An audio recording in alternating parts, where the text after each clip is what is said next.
Hello friends, let us continue our ethics GS paper 4 classes. Chapter number चल रहा है हमारा 5, that is the contributions of moral thinkers and philosophers, जिसमें आज हमें पढ़ना है the fundamental ethical principles of Indian philosophy. So this will be the first session of this topic, that is fundamental ethical principles of Indian philosophy. दो sessions में हम ये topic जो है वो कवर करेंगे। Now this is the chapter number 5, right?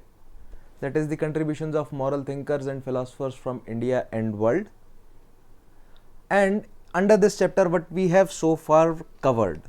So first of all, we discussed the meaning of philosophy, then the 3 branches of philosophy, right? The epistemology and metaphysics and ethics. फिर epistemology हमने समझा that this is the theory of knowledge, then metaphysics में हमने समझा that this is the theory of reality and existence, जिसके under हमने देखा था फर्दर 3 सब ब्रांचेज हैं, theology, cosmology and psychology. After that हमने एथिक्स, 3rd ब्रांच को समझने की कोशिश करी, दैट इसके अंदर 2 मेन सवाल होते हैं, what is the purpose of life and what how do we attain that purpose, right? So that we discussed. Apart from that we discussed the differences between the Indian and the Western philosophy, then the schools of Indian philosophy. Next main thing हमने जो पढ़ी, that is schools of Indian philosophy. So that there are 9 main schools of Indian philosophy. हमने इनको बांटा था वैदिक philosophy and post वैदिक philosophy में। पोस्ट वैदिक philosophy में हमारे फर्दर 2 क्लासिफिकेशन थे। वैदिक philosophy is the Vedic and the Upanishads, where Upanishads are the real deep books. जैसे मैंने आपको बताया था एक स्टेटमेंट, तेन त्यक्तेन भुंजिता, इसका मतलब क्या था? One who will sacrifice will be able to consume, right? So इस तरह की कुछ डीप फिलोसफी जो है वो मेंशन्ड है उपनिषद्स में, जिसे हम धीरे धीरे करके समझेंगे ही। फिर हमने देखा था पोस्ट वैदिक फिलोसफी में orthodox and heterodox 2 type of schools हैं। बेसिकली 9 स्कूल्स हमने यहाँ पर समझने की कोशिश करी थी, राइट? हेटेरोडॉक्स में हमारे हैं Charvaka, Jainism and Buddhism, and Orthodox में हमने 6 स्कूल्स को 2-2 ग्रुप्स में बांट कर पढ़ा था, सांख्य, योग, न्याय Vaisheshika and Mimamsa and Vedanta. Where Vedanta school को हमने थोड़ा सा डिटेल में समझने की कोशिश करी थी, राइट? वेदांत फिलोसफी को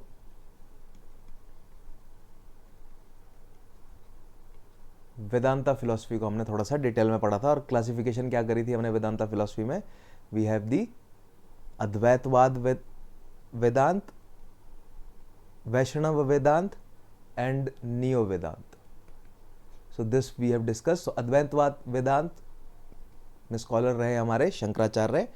वैष्णव वेदांत में स्टार्टिंग करी रामानुज ने, उनके साथ जो है वो हमें 4 और स्कॉलर्स हैं, 3 और स्कॉलर्स हैं जिनका नाम याद रखना है, Vallabhacharya, Nimbarka Acharya and Madhvacharya, right? And neo Vedanta में स्कॉलर्स जो हमें याद रखने हैं वो हैं सच एज विवेकानंद। याद होगा आप लोगों को क्या क्या स्कॉलर्स मैंने आपको बताए थे, विवेकानंद हैं, या आप महात्मा गांधी का नाम इनके साथ जो है वो जोड़ सकते हैं, राइट? सो मेक श्योर कि आप जो है वो प्रीवियस सभी सेशंस को रिवाइज ज़रूर कर लें। अच्छा, उसके बाद हमने इम्पॉर्टेंट इंडियन थिंकर्स की एक मैंने आपको छोटी सी सूची जो है वो प्रोवाइड करी थी, इम्पॉर्टेंट इंडियन थिंकर्स की, right? So important Indian thinker and philosophy, so most important is Mahatma Gandhi and Gita, then we need to understand about Vivekananda, Deendayal Upadhyay, Jain ethics, Buddhist ethics, B.R. Ambedkar, Charvaka, Tirukkural, right? So all these we will be discussing, but first we will start with the essence of Vedic ethics. In today's session, today's session में मैंने आपको क्या कहा, that we need to discuss the fundamental ethical principles of Indian philosophy. Before starting that, we will try to understand the essence of Vedic ethics and Upanishadic ethics. पहले हम essence देखेंगे वैदिक ethics की, फिर हम देखेंगे एसेंस क्या है उपनिषदिक एथिक्स की, and then we will enter into the fundamental ethical principles of Indian philosophy. Right. So क्या है एसेंस वैदिक एथिक्स की? So this is the basic Indian ethical system.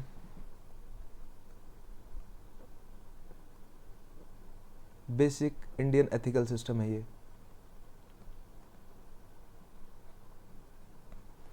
Right. So Veda and what it has actually is Vedas, है ना। वैदिक ethics की बात कर रहे हैं हम, वेदास की बात कर रहे हैं। उपनिषदिक एथिक्स को हम सेपरेटली पढ़ेंगे। बट चाहे वेदास की बात हो या हो बात उपनिषद्स की, दोनों ही they have different ways of understanding similar things, right. जिसमें मैंने आपको बेसिकली क्या बताया था, Vedas Upanishads are relatively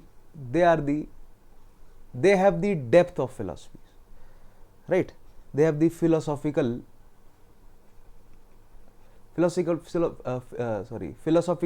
depths हमें यहां पर देखने को मिलती हैं। आप कह सकते हैं कि they are more mature as far as philosophies are concerned. They are more mature.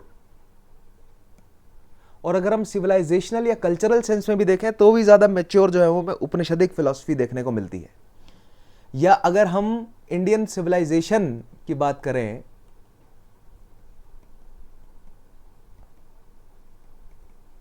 तो इंडियन सिविलाइजेशन की मैच्योरिटी हमें पैरेलल में देखने को मिलती है उपनिषदिक फिलॉसफी के साथ।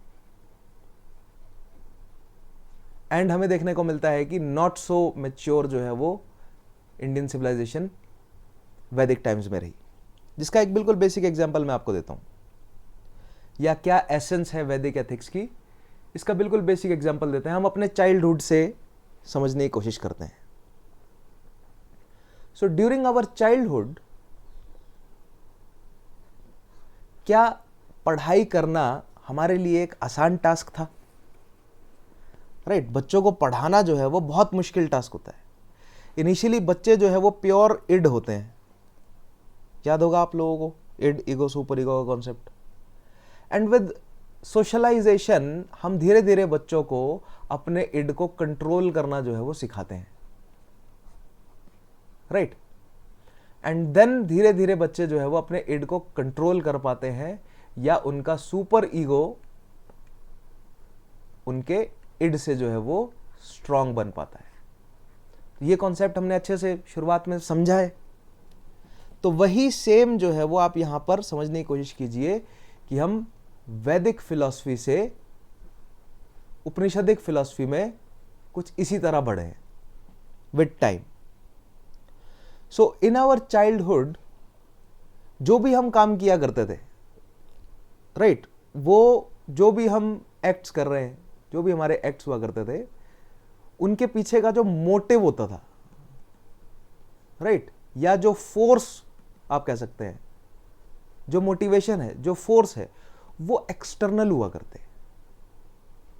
यानी कि हमें हमारे पेरेंट्स कहते थे कि भाई पढ़ लो, हमारे पेरेंट्स कहते थे कि भैया स्टडी कर लो अच्छे से, हमारे पेरेंट्स कहते थे कि भैया आपको ट्रुथ बोलना है हमेशा, आपको जो है वो स्टीलिंग नहीं करनी या नो स्टीलिंग, चोरी नहीं करनी है आपको,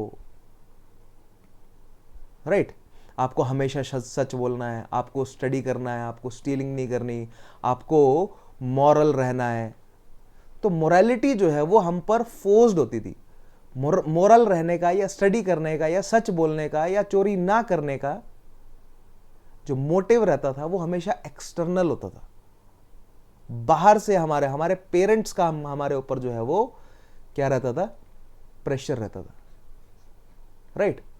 और बच्चे, छोटे बच्चों की बात कर रहा हूं मैं, जो पहली से लेकर 6ठी 7वीं 8वीं तक के बच्चे जो होते हैं, राइट, या उससे छोटे बच्चे भी, उन्हें ऐसा लगता है कि भैया झूठ बोल के जो है वो हम बच जा रहे हैं, हमारा काम चल जा रहा है। या छोटी मोटी चोरी किस तरह की करते हैं छोटे बच्चे, खाने की चोरी कर ली, इधर उधर एक दूसरे दोस्त का जो है वो पेन चुरा लिया, कॉपी चुरा ली, राइट, या इमोरल बिहेवियर जो है वो शो किया, जैसा वो देख रहे हैं अपने आसपास वैसा वो करने की कोशिश करते हैं। लेकिन पेरेंट्स कहते हैं कि भैया आपको मोरालिटी फॉलो करनी है। तो कहने का मतलब ऑल दिस मोरालिटी और ये जो एथिक्स है या जो मोरालिटी है बचपन में, उसका सोर्स जो है वो एक्सटर्नल होता था। So it was an एक्सट्रोवर्टिव,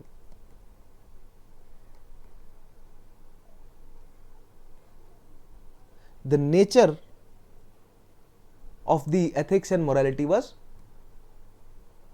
extrovertive when we were young, when we were मतलब adolescence से पहले, right? उनकी और ये पेरेंट्स की रिस्पॉन्सिबिलिटी होती थी. This was the extrovertive responsibility. उनकी रिस्पॉन्सिबिलिटी होती थी कि भैया हमें फोर्स करें पढ़ने के लिए, हमें फोर्स करें कि हम सच बोलें, हमें फोर्स करें कि हम चोरी चकारी ना करें, हमें फोर्स करें कि हम एक मॉरल जीवन जिएं. क्योंकि बच्चे तो प्योर एड होते हैं, बच्चे तो जो है वो अपनी फियर और डिजायर्स पर चल रहे हैं, राइट? धीरे धीरे जो है वो बच्चों को, as per this Freud's theory, धीरे धीरे हम जो है वो बच्चों को उनका इड कंट्रोल करना सिखाते हैं. पेरेंट्स जो है वो बच्चों को अपना इड कंट्रोल करना सिखाते हैं, right?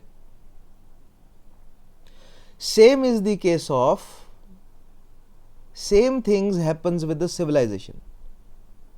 Similarly, the Vedic ethics are not very deep, or the ethics of the early civilizations, not just Vedic, or the ethics of the early civilizations, they were extrovertive ethics.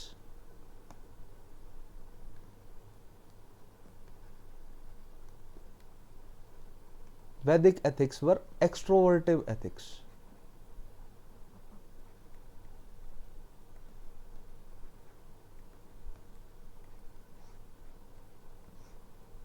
Right? Now, if you want to understand about a culture or a religion, you just need to look at that what people ask for in their prayers. During Vedic times, in their prayers, what they used to ask, right? What was the force behind them to act moral? अब अचानक से जो natural forces हैं वो एक बहुत बड़ी problem थी सभी इंसान के लिए. थ्रू आउट पूरी दुनिया में जितने भी इनिशियल रिलीजन्स डेवलप हुए हैं, सब में जो है वो नेचुरल फोर्सेस वाला एलिमेंट देखने को मिलता है. सब नेचुरल फोर्सेस की पूजा करते हुए आपको नजर आएंगे.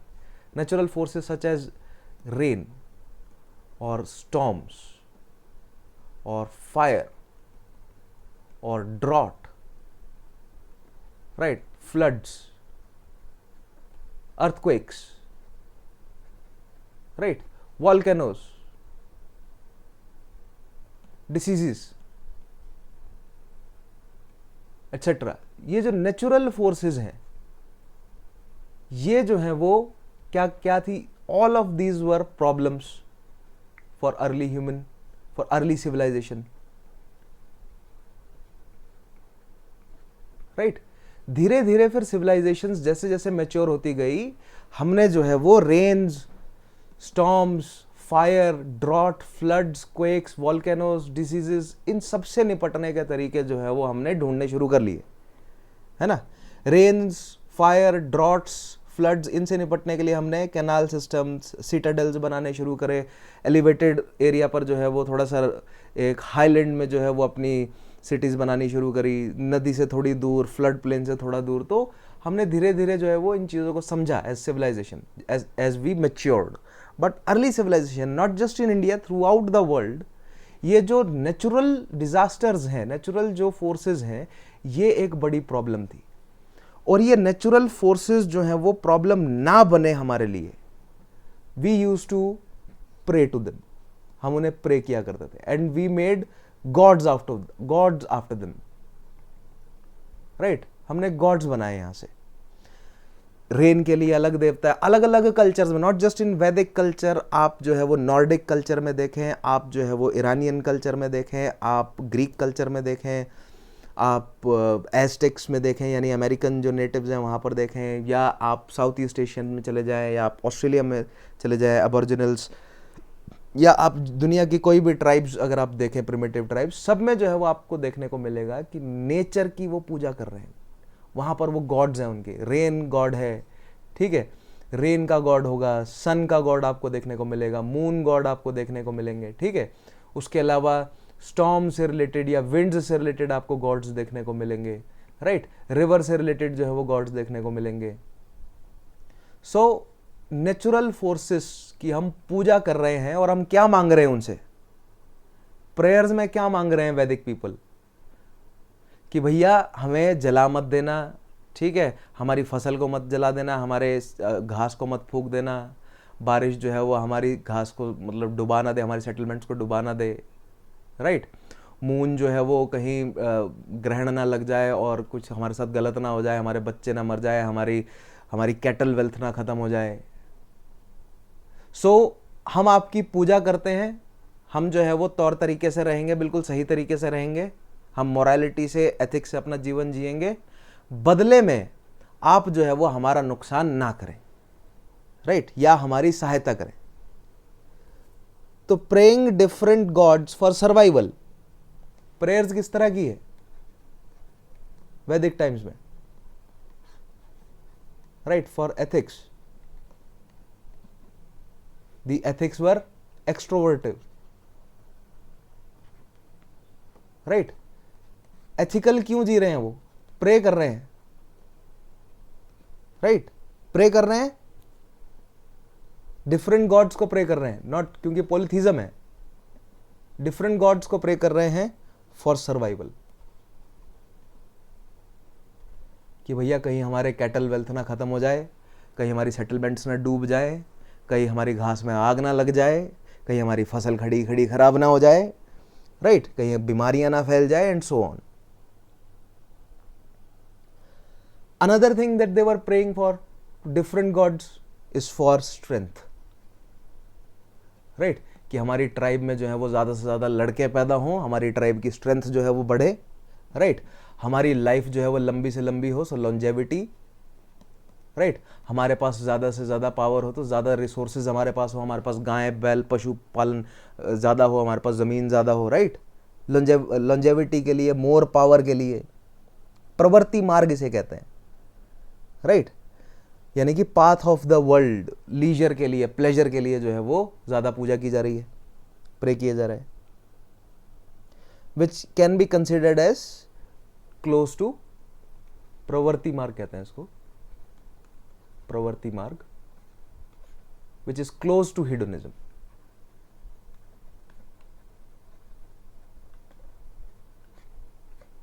या तीसरा जो है वो प्रेयर की जा रही है,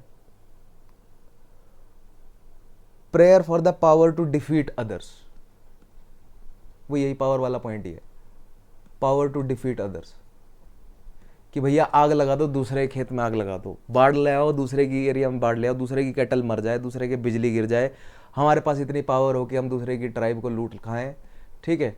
सो पावर के लिए, स्ट्रेंथ के लिए, लॉन्जेविटी के लिए, राइट, प्लेजर के लिए,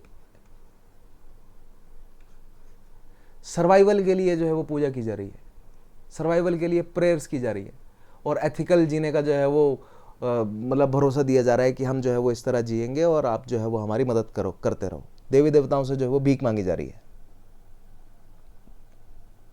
राइट। तो being ethical due to Vedic times, ethics are extrovertive, यानी कि बीइंग एथिकल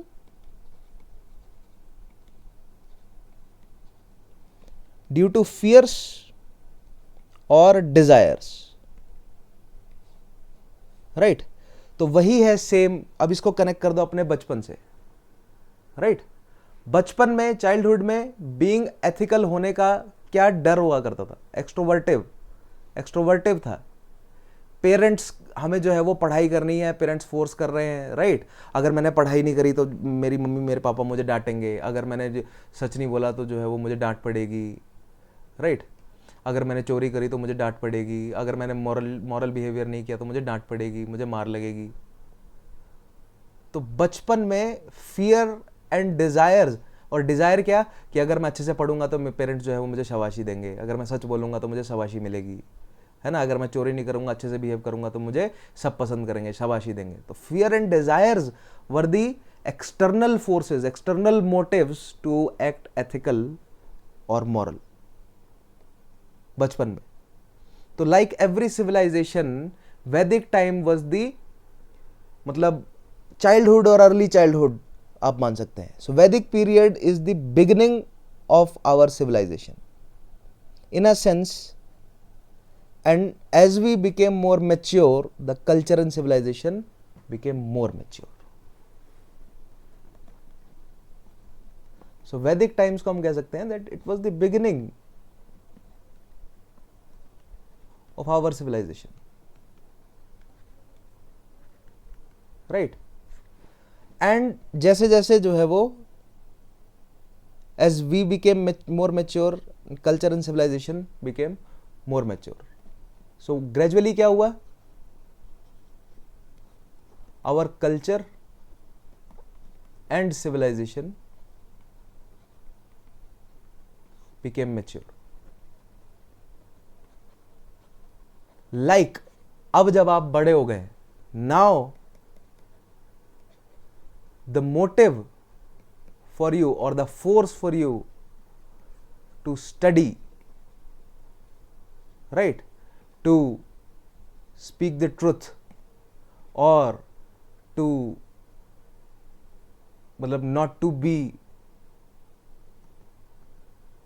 क्या क्या लिखा था मैंने यहां पर point, yes, of no stealing or be moral, right, the forces और द मोटिव। अब आप पढ़ाई करते हैं फॉर द सेक कि भैया आपको पढ़ना है, आपको अंदर से आवाज आती है कि भैया पढ़ना है, मुझे कंपटीशन निकालना है, मुझे पढ़ना है, राइट। या 11-12 के आसपास जो है वो बच्चों को आने लग जाती है ये समझ कि अब बोलने की जरूरत नहीं है, अब पढ़ना है। कॉलेज में जो है वो अपने आप आ जाती है कि बोलने की जरूरत नहीं है किसी को, पढ़ना है। तब तक हमारा सोशल सर्कल इतना डेवलप हो जाता है कि हमें ये चीज़ समझ आ जाती है। एक दो बार जो है वो हम चोट खा चुके होते हैं अपने दोस्तों के हाथों कि भैया सच बोलना है, दोस्तों में ट्रूथफुल रहना सही रहता है, ठीक है, या मोरालिटी से जीना जो है वो सही रहता है। अदरवाइज एक गलत जो है वो इंप्रेशन बन जाता है सोसाइटी में, या एक नेगेटिव इमेज क्रिएट हो जाती है सोसाइटी में, right. So as we grow mature या एज वी ग्रो ओल्ड कह लीजिए, जैसे जैसे उम्र बढ़ती है, नाउ द मोटिव और the force behind being moral और ethical is not extrovertive, but the motive or the force is introvertive. अब अपने अंदर से आवाज आने लग जाती है, क्योंकि एक समय आते आते हमारा सुपर ईगो अच्छा खासा डेवलप हो जाता है, इतना डेवलप हो जाता है that our super ego can control our id, right? So we can have control over our fear and desires and act accordingly. And that is the essence of the ethics of Upanishads. The essence of the ethics of Vedic times is that being ethical due to fear or desires. That means being ethical or the ethics are extrovertive,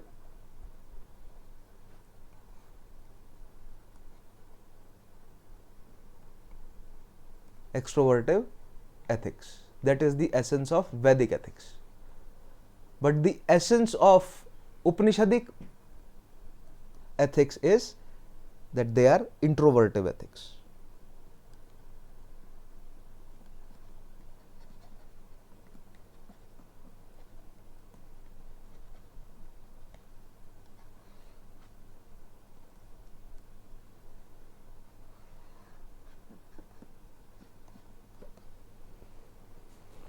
That they are introvertive ethics.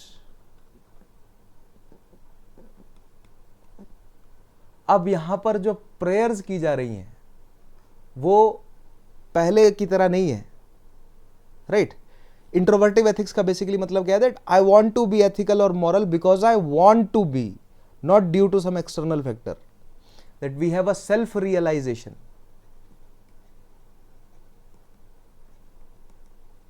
कोई external force की वजह से ethical नहीं होना है, right. And due to this self-realization, we have developed ethical and moral system. And in this introvertive ethics, how it is different from Vedic ethics, here we have developed a sense of spiritualism,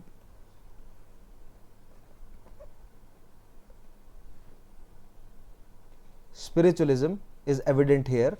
And this spiritualism also contain asceticism.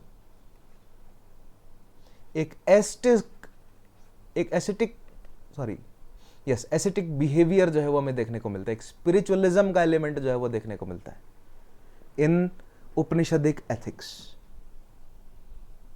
Right.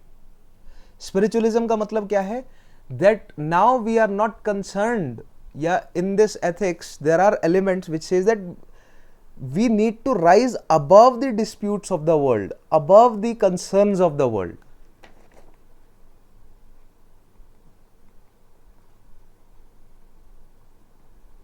Above the disputes of the world, right? कि यहां आग लग गई, वहां क्या हुआ, जितने भी डिस्प्यूट्स हैं, चाहे वो सोशल डिस्प्यूट्स हैं, लाइक प्रेजेंट टाइम में देखें जो भी सोशल डिस्प्यूट चल रहा है, पॉलिटिकल डिस्प्यूट चल रहा है, इकोनॉमिकल डिस्प्यूट चल रहा है, कल्चरल है, रिलीजियस है, लिंग्विस्टिक है, जितने भी तरह के डिस्प्यूट चल रहे हैं उससे ऊपर उठना है, right, and raise our consciousness towards God and nature.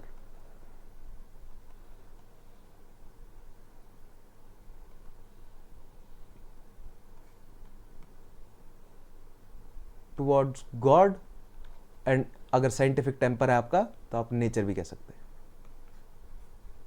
Right. क्योंकि यहां पर उपनिषद में फिर दिन वेदांतिक फिलॉसफी आ जाती है, राइट। उपनिषद प्लस ब्रह्मसूत्र प्लस गीता, यहां पर जो है वो ये ब्रह्मा की बात करने लग जाते हैं, यहाँ डीप फिलोसफिकल क्वेश्चंस पूछ रहे हैं, डीप फिलोसफिकल जो है वो प्रॉब्लम्स को रिजॉल्व करने की कोशिश कर रहे हैं, जबकि वैदिक टाइम्स में जो है वो मियर फियर्स और डिजायर्स, एक्सट्रोवर्टिव एथिक्स है, strength, longevity, power, pleasure, power to defeat, right, for survival.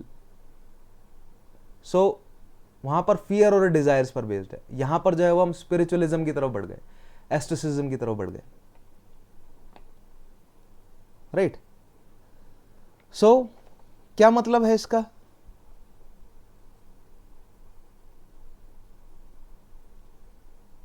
Spiritual होने का क्या मतलब है, मैंने आपको बताया ही, rising above, right.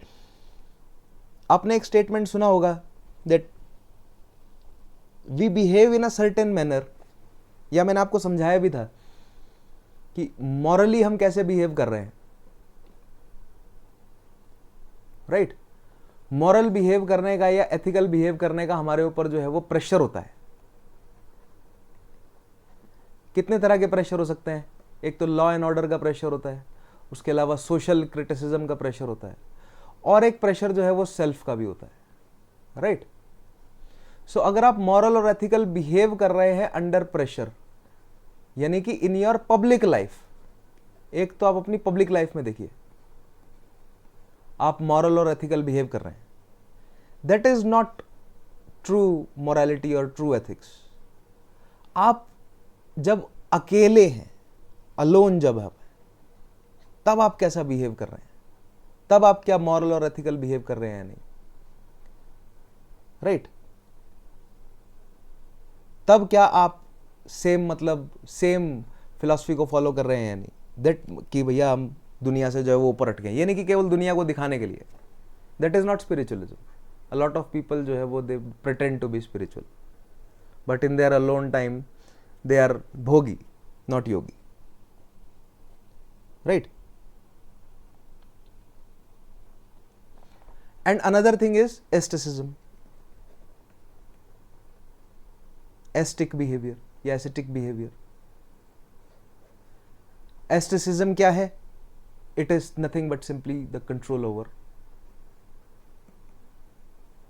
over our desires and fears, control over id, simple, right. Control over id यानी कि control over all the physical pleasure,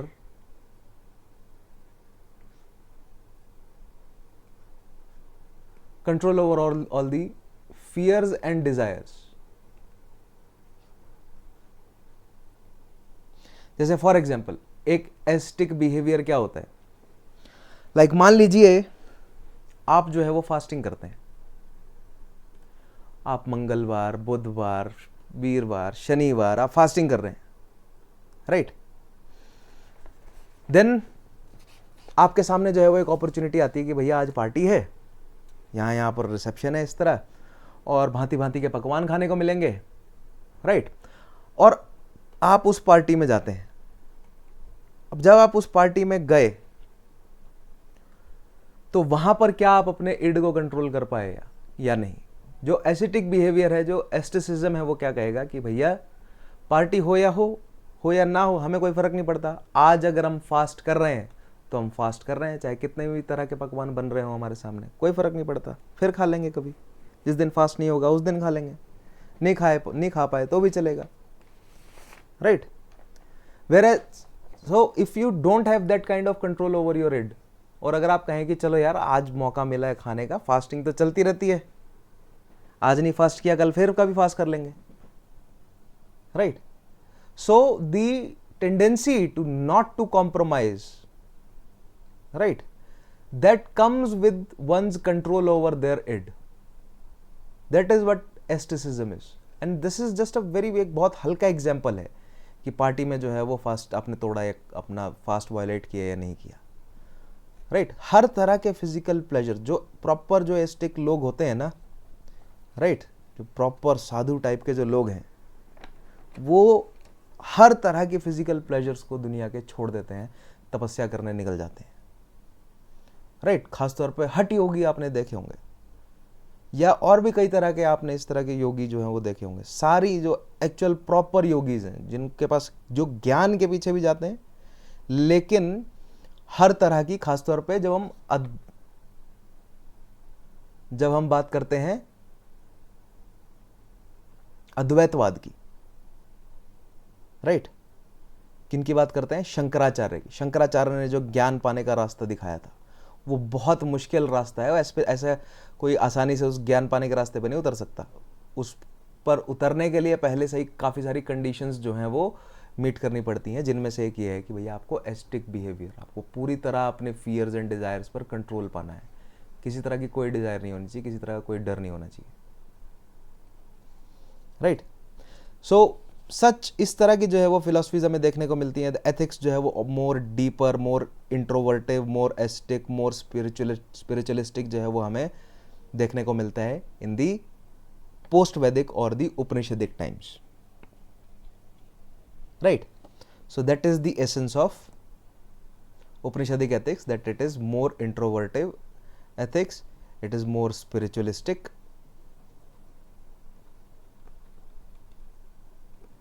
it is more ascetic या astic. Generally it is more deep as compared to the Vedic ethics, and in fact they are the deepest philosophical या ethical जो है वो आपको system देखने को मिलेगा, philosophical system देखने को मिलेगा throughout the world, right? So these are the basic, अगर कभी कहीं सवाल बन जाए what is the essence of Upanishadic ethics and Vedic ethics, तो अगर आपको डिफरेंस बताना हो तो you can go in this manner and will go, जैसे जैसे हम आगे बढ़ेंगे, बुद्धिज्म को पढ़ेंगे, जैनिज्म को पढ़ेंगे, तो हम या गांधी को पढ़ेंगे, विवेकानंद को पढ़ेंगे, राइट।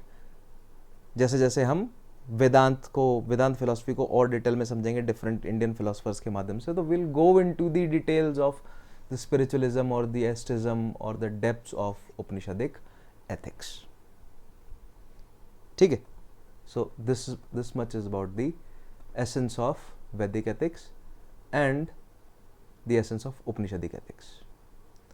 Next is जो आज के सेशन का टाइटल है, that is the fundamental ethical principles of Indian philosophy.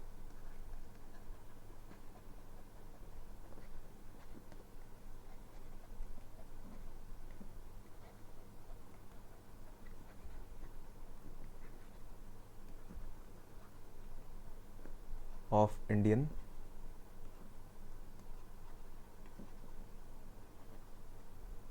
philosophy.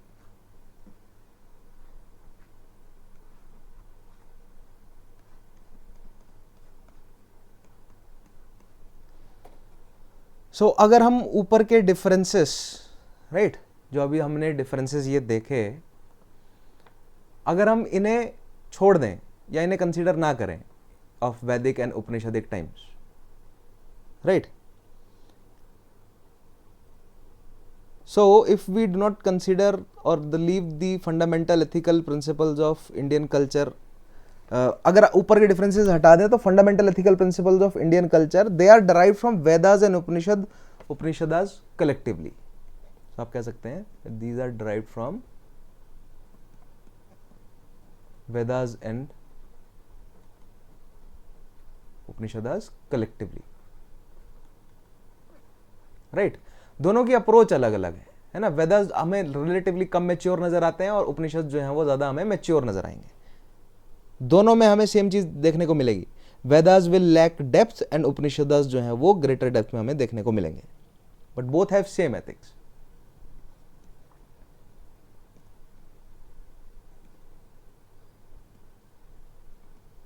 Same ethics, difference कितना है कि वेदास में जो है वो दे लैक डेप्थ, वो एक्सट्रोवर्टिव एथिक्स है, और उपनिषदास में जो है वो डेप्थ प्रेजेंट है, राइट। और Vedas ethics, Vedic ethics is extrovertive and Upanishadic ethics is introvertive, ठीक है। This is extrovertive ethics and this is introvertive ethics. इतना डिफरेंस है, राइट। अदरवाइज दोनों जो है वो सेम एथिक्स की बात करते हैं, सिमिलर एथिक्स की बात करते हैं।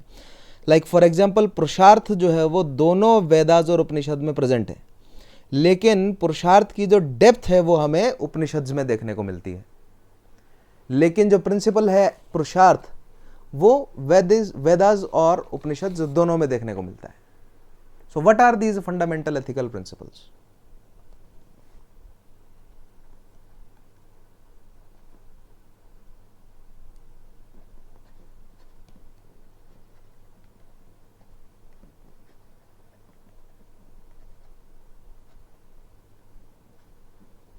सो there are 5-6 fundamental ethical principles जिन्हें हमें एक एक करके डिटेल में समझना है, राइट। स्टार्टिंग विद पुरुषार्थ। आपने सुना होगा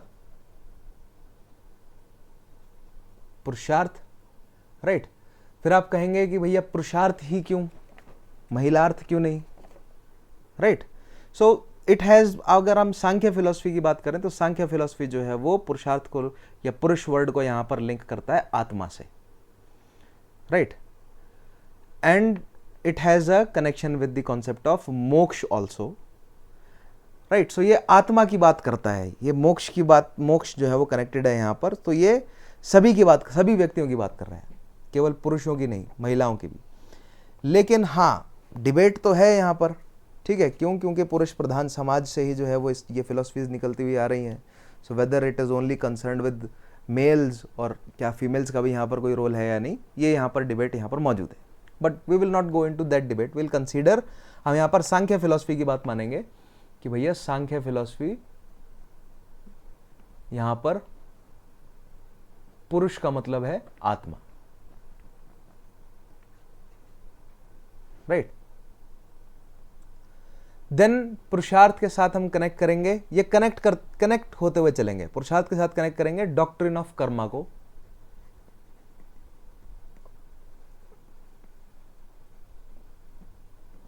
Then doctrine of karma will be connected with rebirth, right? And rebirth is connected with immortality of soul. Now यहां पर मैं जो है वो एक छोटी सी अनाउंसमेंट करना चाहता हूं।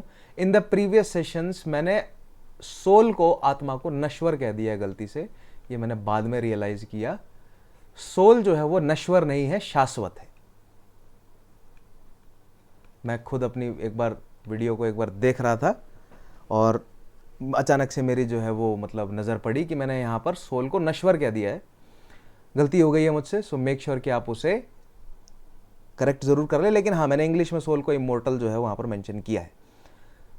शरीर नश्वर होता है, सोल जो है वो शाश्वत है, ठीक है, यानी कि इमोर्टल है। So immortality of soul, right. So make sure that you make that correction and I apologize for the mistake. Moving forward. So, ये all these four concepts, पुरुषार्थ, doctrine of karma, rebirth and immortality will be connected with each other. Then will come उसके अलावा जो fundamental principles हैं वो आएंगे वर्णाश्रम धर्म।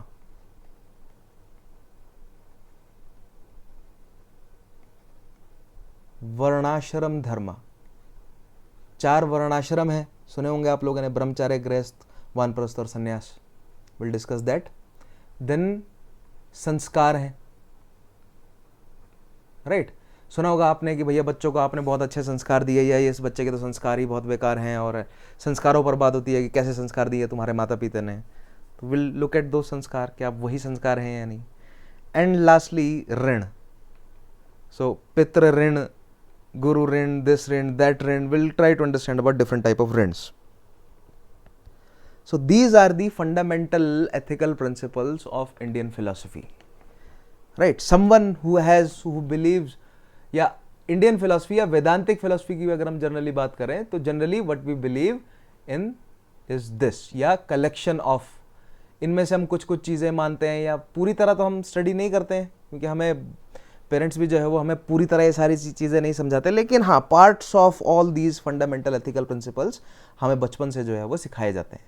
पुरुषार्थ, कर्म, rebirth, immortality of soul, then varnashrama, dharma, samskara and ऋण। और एक एक करके जो है वो अब हमें इन्हें समझना है। So first we will start with the purushartha और द 4 पुरुषार्थ्स।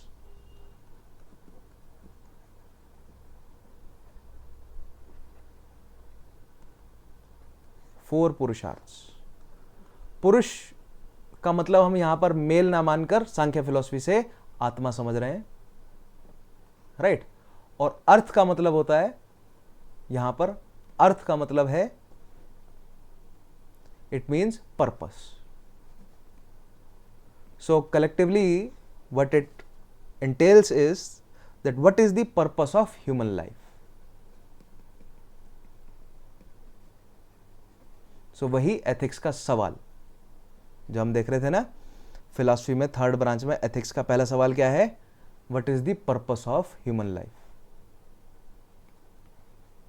और वो उस सवाल का जवाब जो है वो हमें इंडियन फिलॉसफी में कहां देखने को मिलता है? 4 पुरुषार्थ्स में। And what are these 4 Purusharthas? Number 1 is dharma, not number 1 in hierarchy but number 1 in this sequence. अर्थ, काम and moksha. That these are the 4 purposes of life. So कभी अगर आपको existential crisis हो, existential crisis होता है when we ask ourselves that what is the purpose of my life, मेरा existence का मतलब क्या है, तो आप 4 पुरुषार्थ को फॉलो कर सकते हैं। The purpose of your life is to follow these 4 purusharthas. Dharma, which can be loosely translated into English as the word righteousness. Actually dharma is not religion, और धर्मा वर्ड या धर्म वर्ड को एक्सप्लेन करने की कोशिश कई तरीके से जो है वो की गई है, बट हियर सबसे क्लोजली जो आप वर्ड यहां पर यूज कर सकते हैं दैट इज राइचियसनेस।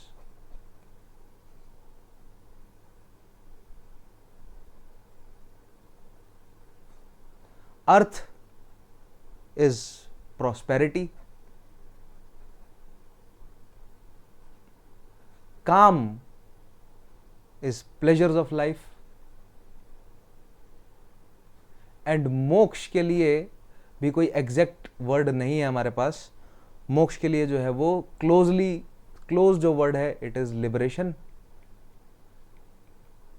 और साल्वेशन। बट ये दोनों जो है वो वेस्टर्न फिलॉसफी से आते हैं, liberation and salvation. And western philosophy यानी कि क्रिश्चियनिटी, जुडाइज्म, इस्लाम में अगर हम देखें कलेक्टिवली या सेमेटिक रिलीजन्स में देखें तो वहां पर क्या है, वहां पर वो लिबरेशन किससे चाह रहे हैं? इस जीवन से चाह रहे हैं, ताकि वो अर्थ से जो है वो हेवन में जा सकें, वापस जो है वो गॉड से मिल सकें, right. Whereas in Indian philosophy moksha जो है वो उसका प्लेस हेवन से काफी ऊपर है। हेवन जो है वो काफी रिलेटिवली छोटा कॉन्सेप्ट है as compare to moksha, right. Whereas western philosophy में जो है वो उनको अर्थ से हेवन में जाना है, हेल को अवॉइड करते हुए, right. But out of these 4 अगर आपसे पूछा जाए that which is the most important, so the अगर और विच इज दी पुरुषार्थ और the purpose. So the purpose of life is to attain moksha. And बाकी के जो पर्पस हैं उस रास्ते से गुजरते हुए आप मोक्ष तक पहुंचते हैं. ऐसा नहीं आप सीधा मोक्ष की खोज करेंगे. आपको धर्म, अर्थ, काम, ये अगर आप सभी पर्पस जो है वो फुलफिल कर पाएंगे अपने जीवन में, कर सकेंगे अपने जीवन में, या करेंगे अपने जीवन, then only you will be able to unlock the fourth level, moksha. Second, अगर हम हायरार्की में देखें तो first is moksha, right, then is dharma, और फिर आप काम और अर्थ को रख सकते हैं. That brings us to the point that what is the concept of dharma. Dharma है क्या? क्या धर्म रिलीजन है कि भैया मेरा धर्म हिंदू है, आपका इस्लाम है, उसका क्रिश्चियन है, ये सिख है, वो ईसाई है, वो बुद्धिस्ट है, वो ज़ोरोएस्ट्रियन है, वो फारसी है, वटेवर, वो पारसी है, right. So what is the concept of धर्म? क्या ये मतलब है धर्म का? तो under purushartha dharma does not mean what we generally, dharma word को जो हम जनरली यूज करते हैं, नहीं, that is not what the meaning of dharma is. Like for example, what is the dharma of fire? Fire का धर्म क्या है? आपसे अगर पूछा जाए कि आग का क्या धर्म है, तो आप कहेंगे आग का धर्म है टू बर्न, राइट. फिर आपसे पूछा जाए एक स्टूडेंट का धर्म क्या है, तो स्टूडेंट का धर्म है टू स्टडी. तो क्या मतलब है ये? आग का धर्म क्या है, यानी कि आग का धर्म क्या है? To burn. It is in its nature. आग का नेचर है जलाना. तो here the word dharma means its nature.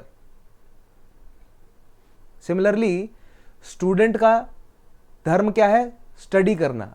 Here student की ये ड्यूटी है टू स्टडी करना. Here dharma means duty. और लेट्स से फ्रेंड का धर्म क्या है? To keep the confidence of their friends, to be a good friend. So it is the duty of a friend is to be a good friend, right.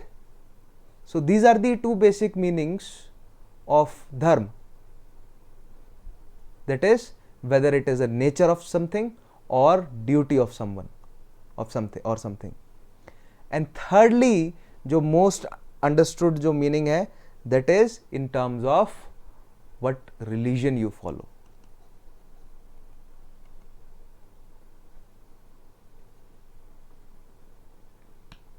Right? क्या धर्म आप follow करते हैं उस sense में, whether you follow the Hindu religion और मुस्लिम और Christianity और जुडाइज्म और सिख, राइट, और बुद्धिज्म और जैनिज्म और ज़ोरोएस्ट्रियन एंड सो ऑन. सो इन तीन सेंस में जो है वो हम धर्म वर्ड को यूज करते हैं. लेकिन इंडियन फिलॉसफी में, हिंदू फिलॉसफी में हम इस सेंस में नहीं यूज करते, या जनरली हम इस सेंस में नहीं यूज करते. जनरली हम किस सेंस में यूज करते हैं? नेचर या ड्यूटी के सेंस में, या राइचियसनेस के सेंस में, राइट. जिसे आज हम और फर्दर थोड़ा जो है वो अच्छे से एक्सप्लेन करने की कोशिश करते हैं. लेकिन let us first look at the etymology of the word religion, ताकि रिलीजन और धर्म वर्ड में जो है वो हमारे कंफ्यूजन दूर हो जाए.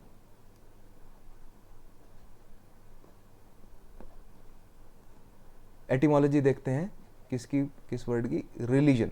सो रिलीजन वर्ड जो है वो निकला है रिलाइग्रे से. रिलाइगेर, री प्लस लाइगेर. री मतलब फिर से, अगेन. लाइगेर का मतलब है टू कनेक्ट या टू बी कनेक्टेड. तो रिलीजन वर्ड जो है वो इंडियन फिलॉसफी से नहीं, वेस्ट फिलॉसफी से निकल कर आया है. क्योंकि वेस्ट फिलॉसफी में सेमाइटिक जो रिलीजन है, यानी कि क्रिश्चियनिटी, इस्लाम, जुडाइज्म, इसमें कॉन्सेप्ट क्या है कि भाई जो गॉड है उसने, मैंने आपको बताया था ना, एक्सपेल कर दिया था गॉड ने. किसको? एडम और ईव को, या आदम और हव्वा को एक्सपेल कर दिया था हेवन से. सो हेवन से जो है वो अर्थ पे भेज दिया. अब अर्थ से वापस हेवन में जाना है ताकि मैन जो है वो क्या हो सके?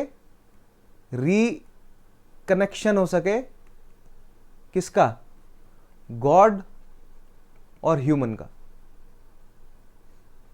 तो रिलीजन का काम क्या है, रिलीजन का काम है ये रिकनेक्शन करवाना गॉड और ह्यूमन का, राइट। ये आता है वेस्टर्न फिलॉसफी से। लेकिन that is not what Dharma in Indian philosophies. In Indian system, dharma is more about duties or righteousness or morality, but largely duty. In Indian system, dharma is more about duties, and there are two basic type of duties in Indian system, two type of duties. One are a general dharma, general duties,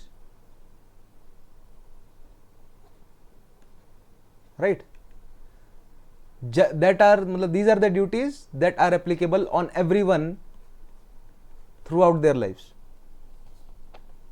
right, general duties or dharma, and these are for everyone. And then there are some specific duties.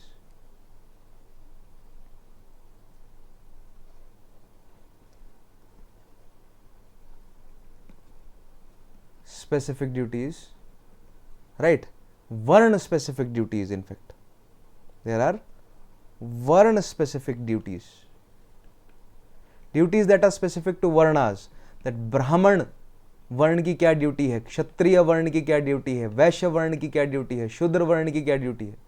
So generally हम कहते हैं that there are चतुर्वर्ण system है ना, 4 वर्ण है, but there is a 5th वर्ण also. तो जब वर्ण सिस्टम को डिटेल में समझाऊंगा आगे, there we will go into, yes of course हम वर्ण सिस्टम को भी आगे डिटेल में समझेंगे, ठीक है, तो वहां और अच्छे से समझेंगे what are the specific duties. Although आपने सुना ही होगा दैट ब्राह्मण्स की ड्यूटी है is to teach and study, right, Kshatriya की duty is to protect, Vaishyas की ड्यूटी है is to conduct business, and Shudras की duty is to serve all above 3 varnas, right. So these are specific duties and then there are some general duties. अब ये जो general duties हैं ये अलग अलग सोर्सेज में डिफाइंड है, राइट।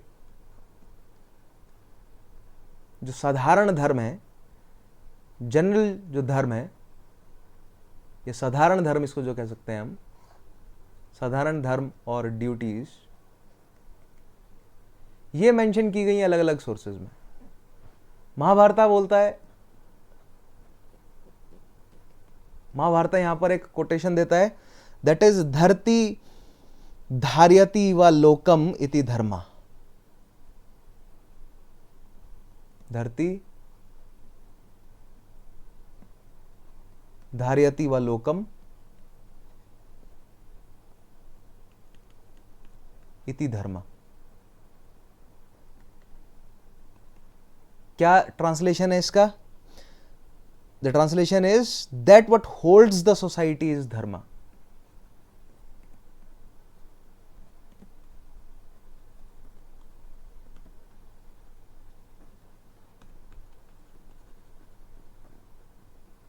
धर्म वही है जो सोसाइटी को होल्ड करके रखा हुआ है, यानी कि all the moralities, all the duties,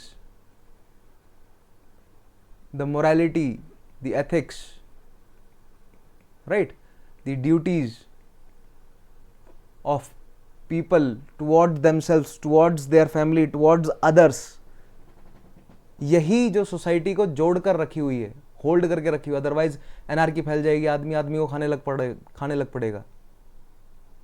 सो धरती धार्यति व लोकम इति धर्मा, that what holds the society is dharma, right. And then there is Manusmriti. Now Manusmriti को लेकर जो है वो बहुत डिबेट्स हैं कि भैया मनुस्मृति जो है वो किस तरह का टेक्स्ट है। डॉक्टर बी आर अम्बेडकर ने 25 दिसंबर को मनुस्मृति जो है वो उसको उसका बहिष्कार करते हुए उसको जला दिया था, बर्न मनुस्मृति, राइट। उसको मनुस्मृति दहन दिवस तक दहन दिवस मनाया जाता है अम्बेडकराइट्स द्वारा। और उनका कहना है कि भैया Manusmriti provide the philosophical basis for their discrimination. So Manusmriti जो है वो हाईली डिबेटेड डॉक्यूमेंट है। मनुस्मृति के जो सपोर्टर्स है वो कहते हैं कि नहीं, आप गलत वर्जन पढ़ रहे हैं मनुस्मृति का, राइट। सुप्रीम कोर्ट में एक केस गया रिप्रेजेंटेशन ऑफ पीपल एक्ट का सेक्शन 123 से रिलेटेड, जिसमें महाराष्ट्र के किसी इलेक्शन में जो है वो किन्हीं लीडर्स ने कह दिया था कि भैया हम महाराष्ट्र को पहला हिंदू, कंप्लीटली हिंदू जो है वो स्टेट बना देंगे इंडिया का। तो अपोजिशन जो है वो ये केस लेकर हाई कोर्ट पहुंच गया था, हाई कोर्ट से केस सुप्रीम कोर्ट तक गया, और सुप्रीम कोर्ट ने जो है वो तब जाकर, जो सुप्रीम कोर्ट की मतलब कॉन्स्टिट्यूशनल बेंच जो बैठी,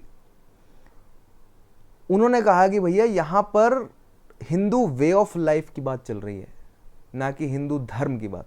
यही मतलब इसी तरह के आर्गुमेंट्स जो है वो मतलब दी गई, मतलब जिन्होंने, किनके पक्ष से, जिन्होंने ऐसा कहा था कि भैया हिंदू स्टेट बना देंगे। तो हिंदू स्टेट बनाने का मतलब ये नहीं है कि हिंदू रिलीजन के लोग ही वहाँ पर रह पाएंगे सिर्फ।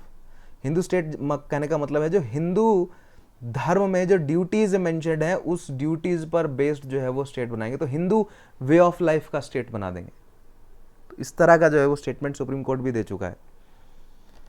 और मनुस्मृति में से जो मैं अब आपको कोट देने जा रहा हूं, इस कोट पर, ये कोट जो है वो बार बार वहां पर मेंशन हुआ है। तो स्टेटमेंट क्या है, ये मैंने आपको पहले भी लिखवाया है कहीं। धृति क्षमा दमोस्तम शौचम इंद्रिय निग्रह धी विद्या सत्यम अक्रोध दशाकम धर्म लक्षणम। What is this? धृति, क्षमा, दमोस्तम,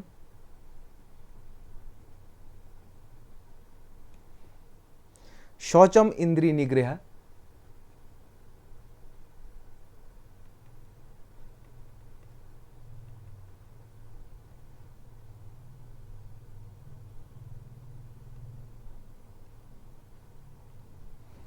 इंद्रिय निग्रह,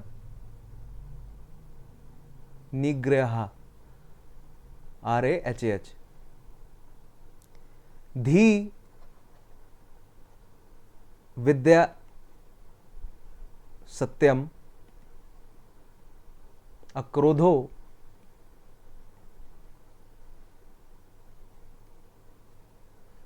दशकम धर्मम या धर्मा लक्षणम।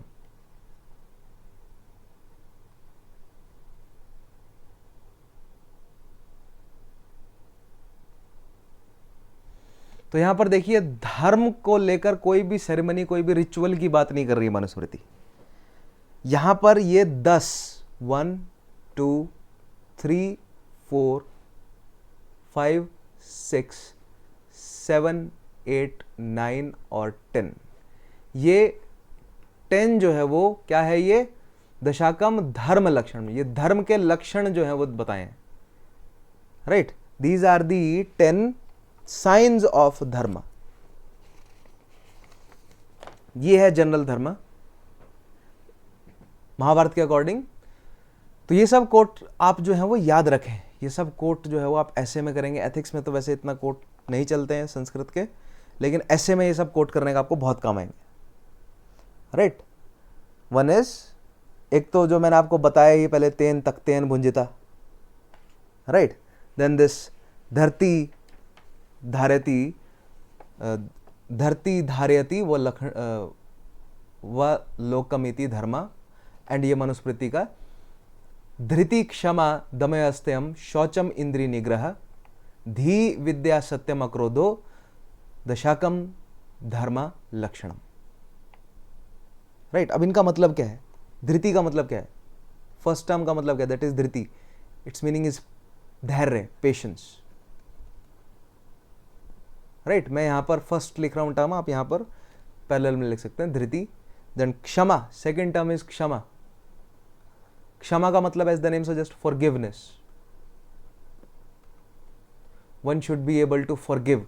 फॉरगिवनेस जो है वो जीवन में बहुत जरूरी है. If you are not able to forgive someone, it will eat you from inside. It will create anxiety, it will create various different type of disorders, right? So forgiveness in modern psychology जो है वो बहुत इस पर force दिया जाता है कि that you should forgive someone, right? whatever, मतलब जो भी अगर आपके साथ हुआ है तो आपको forgiveness होना बहुत ज़रूरी है, आपको मूव ऑन करना बहुत ज़रूरी है. अदरवाइज आप जो है वो मन में जहर लेकर बैठे रहोगे और वो जहर आप ही को ही खाता जाएगा. Forgiveness is very important. Then दमो. दमो नहीं, एक्चुअली वो दम है, वो संधि होने की वजह से दमो हो जाता है. ये दो अलग अलग वर्ड हैं. दम जमा अस्त्यम. यहाँ पर दम का मतलब वो नहीं है कि हम दम रखते हैं, सॉरी वही मतलब एक्चुअली दम रखते हैं, लेकिन दमन करना. दमन करना किसका यहां पर, चलो मैं यहां पर पैरेलल में वर्ड लिख ही देता हूं. धृति, क्षमा. दमन या दम, it means control over your mind. दमन किसका कर रहे हैं हम अपने माइंड के ऊपर कंट्रोल कर रहे हैं. हमारे माइंड में देखिए पूरे दिन आपके दिमाग में जो है उल्टे सीधे ख्याल आते रहते होंगे, है ना, ठीक है. माइंड जो है वो हमारा इड बहुत चंचल चीज़ है, और हमारे पास जो है वो इंफॉर्मेशन के स्टिमुलेशन के इतने सारे सोर्सेज हैं कि हमारा माइंड जो है वो हाईली स्टिमुलेटेड रहता है. कुछ भी उल्ट पटांग चीज़ें जो है वो हम सुबह शाम देखते रहते हैं. सो यहाँ पर दमन या दम का मतलब क्या है, to control over your mind. वो सभी ख्याल जो दिन में, पूरे दिन में उल्टे सीधे ख्याल हमारे मन में आते हैं, उन पर कंट्रोल करके रखना, उन पर एक्ट ना करना, उन पर कंट्रोल रखना, राइट. देन नेक्स्ट इज अस्त्यम.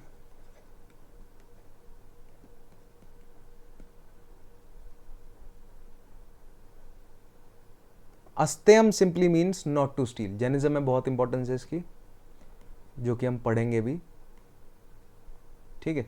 अस्त्यम, not to steal, not steam, not to steal. Then शौचम इज क्लीनलीनेस.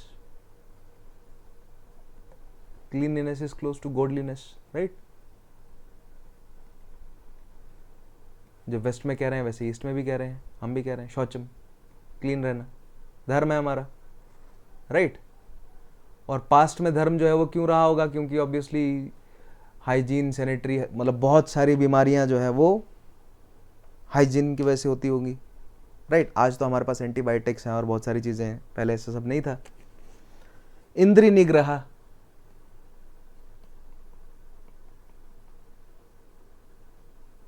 इंद्रिय निग्रह का मतलब कंट्रोल ओवर योर सेंसेस.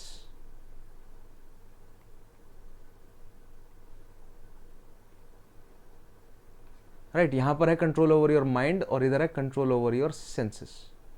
अपनी इंद्रियों पर, अपने सेंस पर कंट्रोल रखना, राइट. देन नेक्स्ट इज धी. धी, it means being mindful, being aware. So mindfulness, yeah, awareness. You should be aware of your surroundings. You should be mindful of your surroundings, of the people around you, of your community and everything. सारी चीज़ों की तरफ जो है mindful होना बहुत ज़रूरी है. Next is vidya. अब vidya is self-explanatory. It is not knowledge but wisdom. Vidya here means wisdom, vivek, reasonableness. Satyam is again self-explanatory, is truthfulness, right. akrodho is again, आप समझ ही गए होंगे, akrodho यानी कि control over anger.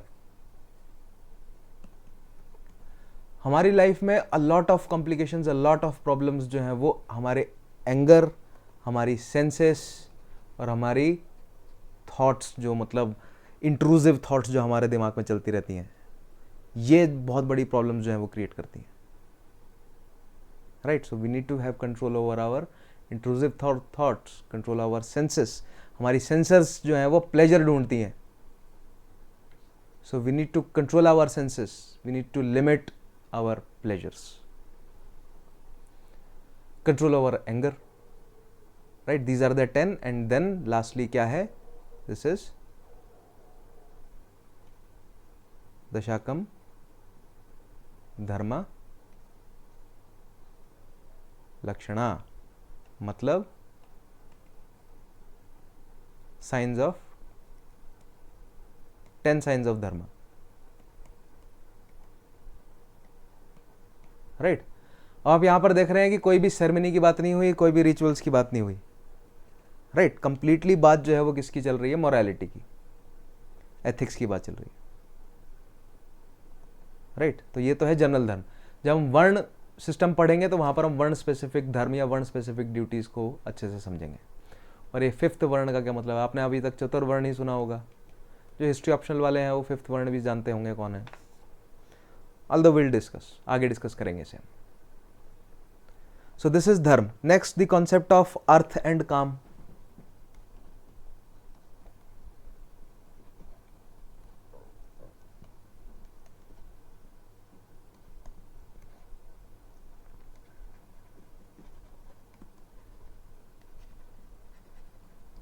Earth and काम को एक साथ पढ़ लेते हैं, फिर हम बाद में बात करेंगे मोक्ष की डिटेल में।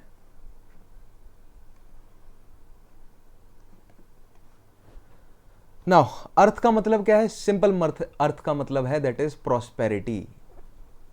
और इंडियन फिलॉसफी में प्रॉस्पेरिटी कितनी चाहिए? अंधा नहीं चाहिए कि हैंडल ही नहीं कर पा रहे।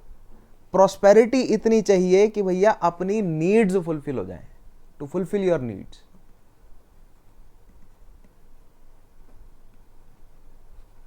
राइट। मैं भी भूखा ना रहूं और साधु भी भूखा ना जाए, ठीक है। सो कबीर भी हम थोड़ा बहुत पढ़ेंगे कबीर के बारे में। ऑल्दो कबीर हम हिस्ट्री में हो सकता है ज्यादा पढ़ें कबीर को। And one is suppose to fulfil the needs, मतलब जब हम आश्रम के हिसाब से पढ़ेंगे तो गृहस्थ आश्रम, अर्थ जो है वो अर्थ और काम दोनों गृहस्थ आश्रम से related, right. To fulfil your needs, मतलब नॉट डिजायर्स। ऐसे नहीं है कि नीड्स बट नीड्स को फुलफिल करना है, डिजायर्स को नहीं, क्योंकि डिजायर्स का अंत नहीं है, राइट। जिसमें गांधी जी कहते हैं दैट अगर कोई व्यक्ति जो है वो अपनी नीड से ज्यादा कमा ले, right, so that person should act as a trustee of that wealth, not the owner of that wealth, trustee of that wealth, and should use that wealth to help out their community, right। then what is काम? तो काम के ना दो मतलब आप लिख सकते हैं यहाँ पर। एक तो नैरो मतलब है बहुत, और एक ब्रॉड मतलब है। काम का जो नैरो मतलब है वो आमतौर पर जो यूज होता है आजकल, जो नैरो मीनिंग है, that is the sexual pleasure और libido, right, the desire for sexual pleasure,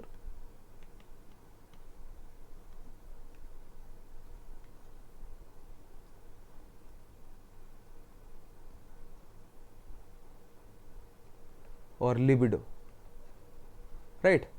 अगर आप जैसे हम फिलॉसफीज पढ़ रहे हैं, फिलॉसफी में थोड़ा सा मैं फ्रॉइड को टच करूंगा, अदरवाइज फ्रॉइड के बारे में मैंने आपको पहले भी कई बार बताया, लेकिन अगर आप खुद से ही फ्रॉइड को पढ़ेंगे तो फ्रॉइड मतलब लिबिडो के बेसिस पर ही जो है वो पूरी दुनिया को, हमारी पूरे पर्पस, लाइफ के पर्पस, सारी चीज लिबिडो के बेसिस पर समझाने की कोशिश करता है वो, that it is everything is rooted in our sexual desires,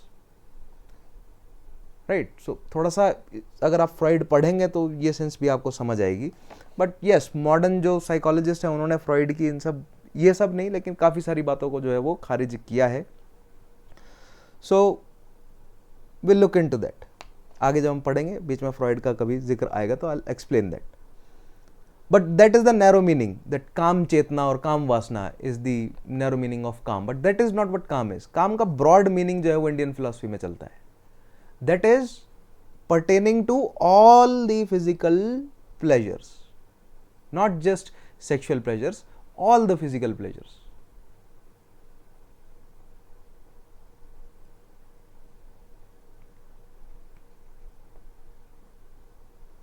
right. जितने भी फिजिकल प्लेजर्स हैं, चाहे वो कुछ भी हैं, खाना खाने के, पानी पीने के, कुछ भी पीने के, राइट, इंटॉक्सिकेशन के, या आपको जो है वो महंगा पहनना पसंद है, महंगी गाड़ी चलाना, महंगी ये महंगा वो, सस्ता ये सस्ता वो, right, whatever the physical pleasures of the world are, that comes under kama. This is also a duty, this is also a dharma, right.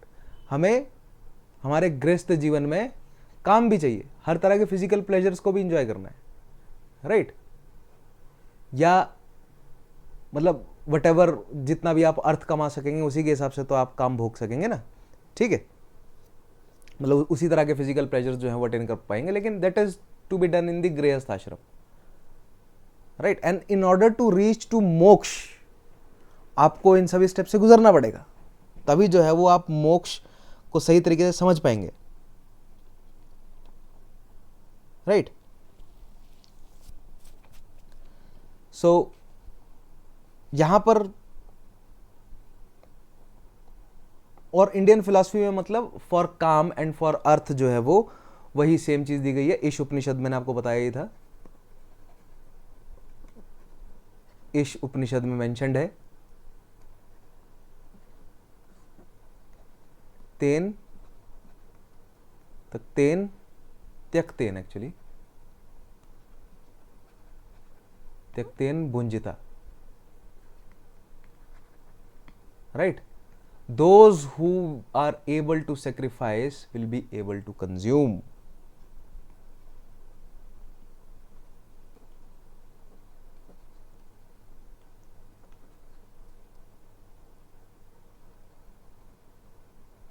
right.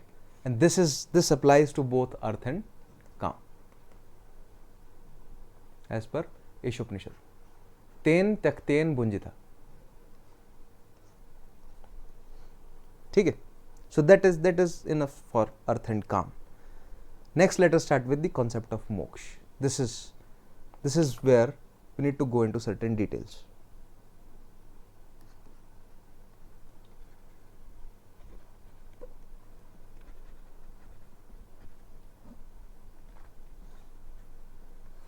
Now, there are in Indian system only, there are different meanings, different names that are used for moksha,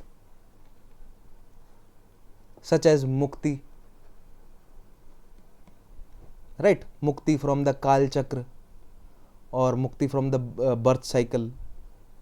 In Buddhism there is the word that is used is nirvana, right. Van means आग और निर मतलब आग नहीं रही, ठीक है, in Buddhist system. Then in Jain system is Kaivalya. Then न्याय फिलॉसफी में अपवर्ग यूज होता है. आप यहां पर लिख भी लें, निर्वाण जो है वो बुद्धिज्म में, कैवल्या जैन सिस्टम में अपवर्ग यूज होता है, न्याय फिलॉसफी में, राइट. देन निश्रेयश मतलब जिससे और कोई ऊपर है नहीं, अल्टीमेट है. यह मीमांसा फिलोसफी में यूज हुआ है वर्ड ये, राइट. मुक्ति वेदांत फिलोसफी में भी, वैदिक फिलोसफी में भी, उपनिषदिक फिलोसफी में मुक्ति वर्ड यूज हुआ है. But what is the concept क्या है मोक्ष का, है क्या मोक्ष, राइट. तो देखिए सिंपल सा कॉन्सेप्ट है. जितने भी रिलीजन रहे हैं या जो भी सेक्ट्स रहे हैं, वटेवर कल्ट्स और सेक्ट्स, मतलब थोड़े से जिनकी स्पिरिचुअल या इस तरह की इंक्लिनेशन रही है, चाहे वो रिलीजन हो, चाहे वो सेक्ट्स हो, चाहे वो कल्ट्स हो, उन सब का अटेम्प्ट रहा है या इस तरह पुट करूं that there are a lot of attempts to define religion, and different religion or cults or sects, they target on different points, right. Some they do believe in God or some do not believe in God, some believe in soul, some do not believe in soul. कोई आत्मा में विश्वास रखता है, कोई नहीं, कोई rebirth को मानता है, कोई नहीं मानता, right. So there are many similarities and dissimilarities between and among different religions, but there is one common, at least one common feature in every religion, that is that they provide us with a dream. a transcendental dream, a transcendental dream that there is something beyond this world. हर एक religion में एक transcendental dream हमें दिखाया जाता है, right. In west they call it the concept of liberation. जैसे मैंने आपको समझाया ही ना कि भैया लिबरेशन, रिलीजन यानी जो है वो कनेक्शन करना है किसके साथ, गॉड और ह्यूमन का, राइट. हेवन में जाकर जो है वो आपको गॉड से मिलना है, ठीक है. अर्थ से हेवन पे पहुंचना है. लिबरेशन अर्थ से हेवन तक. तो ज्यादा नहीं सोचा वेस्ट ने. वेस्टर्न फिलॉसफी यानी कि क्रिश्चियनिटी, इस्लाम, जुडाइज्म की बात कर रहा हूं मैं, ज्यादा डीप में नहीं गए. लेकिन हिंदुइज्म, हिंदू फिलॉसफी, देखिए हिंदू फिलॉसफी या हिंदुइज्म जनरली हम जब बोलते हैं या जब हम बात करते हैं सनातन धर्म की, राइट,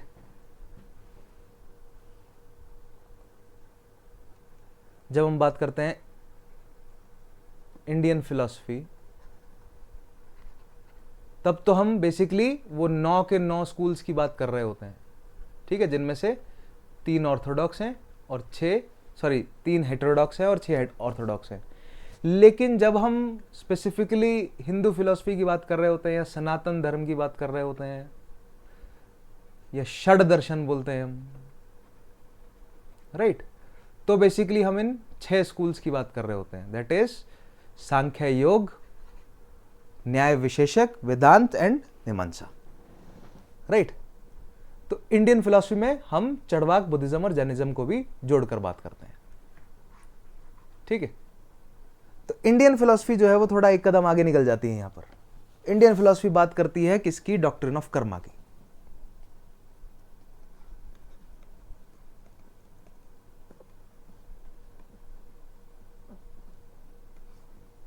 राइट. मैंने आपको बताया था ना, क्या एलिमेंट्स बताए थे, purushartha and then doctrine of karma. पुरुषार्थ में मोक्ष, और मोक्ष जो है वो मोक्ष के साथ साथ मैं आपको डॉक्ट्रिन ऑफ कर्मा समझाऊंगा. And then we will enter into rebirth and then immortality of soul, right. So in Indian philosophy as I said कि there is a concept of doctrine of karma, right. In Indian philosophy largely there is a concept of atma, right. Charvaka और बुद्धिज्म को छोड़ दें तो बाकी सब 7 जो है वो आत्मा को मानते ही हैं, ठीक है. तो अब ये डॉक्ट्रिन ऑफ कर्मा जो है वो क्यों है ना. कर्म का मतलब क्या है कि भैया आपको अच्छे कर्म करने हैं, आपको मॉरल जीवन जीना है, आपको एथिकल जीवन जीना है, right. So in any society we need certain system, certain educational system, right. We need a certain religious system so that we can avoid anarchy. Simple as that, to avoid anarchy. अगर आप लोगों को एक idea नहीं दोगे कि भैया जो भी आप कर रहे हैं ना, जैसे मैंने आपको बताया था ना, कहां गया वो, यस, दिस अलोन, राइट. जब आप अकेले हैं, ठीक है, या तो जब आप अकेले हैं या जब आप किसी भीड़ में, मॉब का हिस्सा हैं, राइट, तब क्या आप मॉरली और एथिकली बिहेव कर सकते हैं या नहीं. अगर समाज में कोई भी कानून ना हो तो जब अकेले हो, ज़्यादातर क्राइम रात को क्यों होते हैं, क्योंकि रात को जो है वो भीड़ कम होती है, अकेले होता है, कोई देखने वाला नहीं होता. तो जब आपको कोई देखने वाला नहीं है, किसी तरह की जो है वो आपके ऊपर लाइबिलिटी नहीं है, राइट, या आप भीड़ का हिस्सा हैं, यानी आप कुछ भी करें आपको पहचान नहीं पाएंगे लोग, अगर आपको ऐसा भरोसा है. क्योंकि आजकल तो नहीं हो पाएगा ऐसा, कैमरेज जो है वो इतने स्ट्रांग हो गए हैं और AI बेस्ड कैमराज जो है वो बहुत ज़्यादा स्ट्रांग होते जा रहे हैं, ठीक है. चाइना के कैमराज तो आप देखिएगा, सड़क पर हज़ारों लोग चल रहे होते हैं तो एक की शक्ल पहचान लेते हैं, वो गाड़ी में बैठे हुए लोगों की शक्ल पहचान लेते हैं. But let's say when we have एक मॉब मेंटेलिटी करके एक कॉन्सेप्ट होता है, आप पढ़िएगा मॉब मेंटेलिटी क्या होती है, राइट। तो अगर समाज में ये सब कानून ना हो या समाज में ये सब रूल्स ना हो मोरालिटी के, राइट, तो कहने का मतलब जब हम अकेले हों या कोई देख ना रहा हो या भीड़ में हो, तो इंसान के अंदर का हैवान जो है वो बाहर निकल कर आ जाता है, ठीक है। खास तौर पे जब मॉब होती है, जब भीड़ होती है, तो एक मॉब फ्रेंजी करके एक कॉन्सेप्ट आप पढ़िएगा इसके बारे में। मॉब फ्रेंजी क्या होती है? एक अलग ही भूत सवार हो जाता है भीड़ में इन लोगों पर। क्यों? क्योंकि वो एक मन में जो है वो ख्याल सेट हो जाता है कि भैया कोई भी अकाउंटेबिलिटी नहीं होने जा रही है, हम भीड़ का हिस्सा है, हम कुछ मर्जी करें, कोई फर्क जो है वो नहीं पड़ेगा, राइट। यानी कि कोई देखने वाला नहीं है, कोई जो है वो हिसाब किताब नहीं रखेगा। ऐसे में जो है वो सभी रिलीजन्स एक कॉमन ड्रीम देते हैं, एक ट्रांसेंडेंटल ड्रीम हर सभी रिलीजन देते हैं कि भैया आपको जो है वो you have to be moral, you have to be ethical, you have to be good, you have to lead a good life, because there are someone, or there is always someone who is keeping an account. There is always someone who is keeping an account of all your deeds. Hindu tradition में चित्रगुप्त कहते हैं हम उन्हें, right, जो ऊपर बैठे जो है वो हमारे सारे डीड्स का हिसाब जो है वो रख रहे हैं, राइट। वेस्टर्न फिलॉसफी में या और डिफरेंट फिलॉसफीज में या और डिफरेंट रिलीजन्स में अलग अलग जो है वो उनके हिसाब हैं। कई जगह पर कहा जाता है कि भैया ऑटोमेटिकली हिसाब रखा जा रहा है, कई सिस्टम्स में कहा जा रहा है कि भाई कोई डीटी है जो हिसाब रख रही है। Nevertheless in Indian philosophy we have the doctrine of karma, right, कि भैया हमारे कर्म का जो है वो हिसाब रखा जा रहा है। और इस तरह की फिलॉसफी जो है वो क्यों जरूरी है? To avoid anarchy in society, right? Now if I put it like this, why do we do the right things, or why we act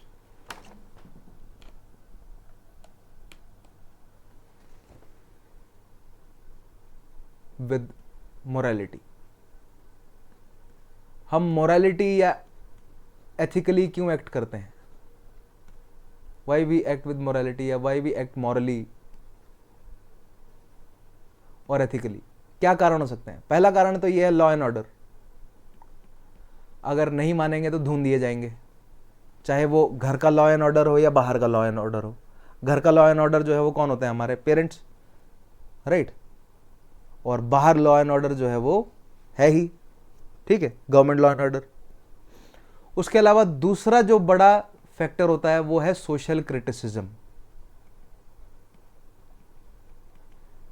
है ना। कोई भी गलत काम करते हैं तो भैया सोसाइटी जो है वो धिक्कारती है। ऑल्दो करप्शन के केस में ऐसा नहीं हो पाता है आमतौर पर, सोसाइटी जो प्रमोट कर रही है करप्शन को, लेकिन कोई भी हम गलत काम करते हैं, चाहे पुरुष है चाहे महिला है, सोसाइटी जो है वो धिक्कारती है कि भैया तुम तो ऐसे हो चाहे वैसे हो, जबकि खुद भले ही वही सेम काम कर रहे हो। बेसिकली दूसरे की इमोरलिटी जब बाहर आ जाती है तो सोसाइटी जो है वो धिक्कारती है। अपनी जो है वो अभी समय है उनका बाहर आने में, लेकिन दूसरे की अगर बाहर आ गई तो सोसाइटी जो है वो क्या करती है? क्रिटिसिज्म करती है। तो हमारे आस पड़ोसी क्या कहेंगे, माता पिता क्या कहेंगे, दोस्त भाई बंधु क्या कहेंगे, राइट, हमारे जानने पहचानने वाले क्या कहेंगे। So fear of social criticism जो है वो हमें फोर्स करता है टू एक्ट मॉरली और ethically according to the whatever system और moral system that we live in, right. And thirdly is that we have our own habits. एंड ये जो हैबिट्स हैं हमारे अंदर जो खुद डेवलप होती है, या हमारा वैल्यू सिस्टम जो है, right, that is the result of our socialization, or that is the result of, let's say, religion, right, which makes us, मतलब अंदर से ये आवाज होती है। हमें बचपन से सिखाया जाता है कि भैया झूठ बोलना ही नहीं, हमें बचपन से सिखाया जाता है कि कर्म जो है वो हमारा पीछा करते रहते हैं हर जन्म में। आज अच्छे कर्म करोगे तो अगले जन्म में हो सकता है मुक्ति मिल जाए, या अगले जन्म या जन्म के काल चक्र से जो है वो मुक्ति मिल जाए। समझाऊंगा ये क्या है, राइट। सो दिस, या सोशलाइजेशन है, रिलीजन है, एजुकेशन है, all of these things they mold our mind to act morally or ethically, or the fear of law and order, or the fear of social criticism, right? But ये law and order या social criticism ये सभी system develop होने से पहले जो है वो रिलीजियस सिस्टम डेवलप हुए, right?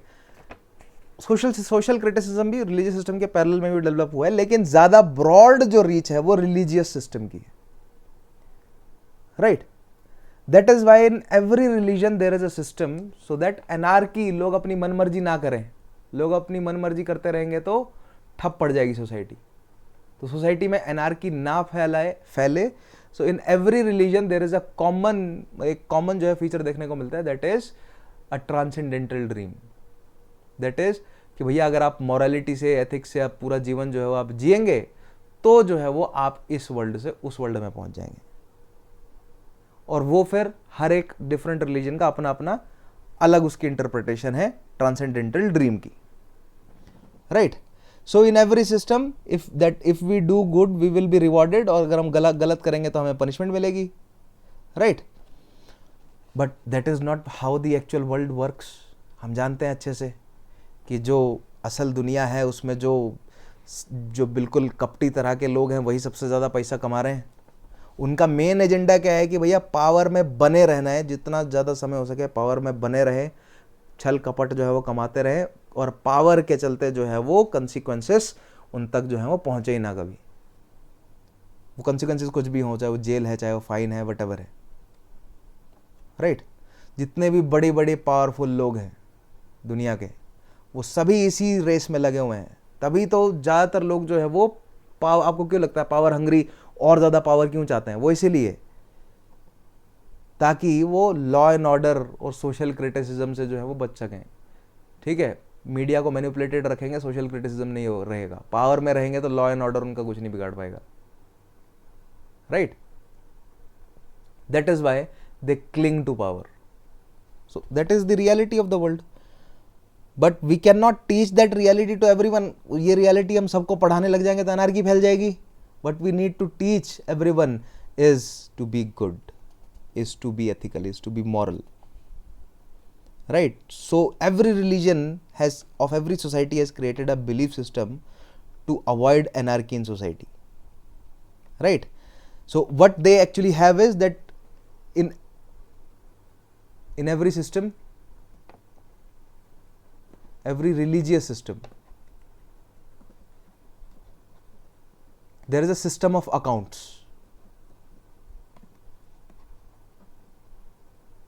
There is a system of accounts of our good and bad deeds, right? तो अगर आप किसी से पूछें कि भैया ये व्यक्ति जो है वो इतना पावरफुल हो गया, इतना ज़्यादा पैसा, हज़ारों करोड़ों में इन्होंने जो है वो पैसा कमाया और लोगों का मतलब नुकसान कर दिया, लाइक बहुत सारे लोग जो है वो मतलब स्टॉक एक्सचेंज का फ्रॉड करके या ये फ्रॉड करके वो फ्रॉड करके, आप सुने ही होंगे बहुत सारे केसेस मतलब सुनने को मिलते हैं कि भैया रेलवे में फ्रॉड हुआ, हाईवे में फ्रॉड हुआ, ठीक है? छोटे मोटे फ्रॉड तो छोड़िए, मतलब जो बड़े बड़े फ्रॉड्स हैं, कई हज़ारों करोड़ों लाखों करोड़ के फ्रॉड करके, आप कहेंगे कि सर इनका तो कुछ बिगड़ ही नहीं रहा, ठीक है? इनका तो कुछ बिगड़ेगा नहीं, इनकी अगली जनरेशन भी सेट है, अपने बच्चे इन्होंने बाहर सेट कर दिए, खुद भी बाहर चले गए, जुरिडिक्शन से दूर है, एक्स्ट्राडाइट हो नहीं सकते, बस मौज ही मौज, राइट?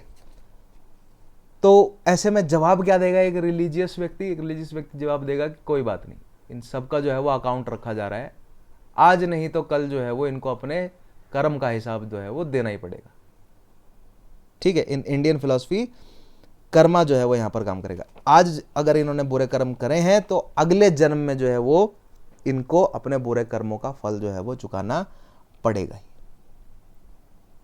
राइट? बिकॉज आत्मा जो है वो क्या है? शाश्वत है, आत्मा नश्वर नहीं है, राइट? वही आत्मा अगले जन्म में अगले शरीर में जाएगी और फिर पिछले जन्म के जो कर्म हैं उनका हिसाब जो है वो अगले जन्म में चुकाना पड़ेगा, राइट? सो ये जो है वो प्रिंसिपल मोर और लेस सभी रिलीजन्स फॉलो करते हैं,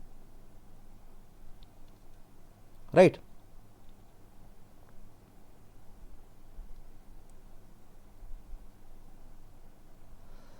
so when social pressure is zero, when law and order जो है वो is weak, let's say in front of you, और when social pressure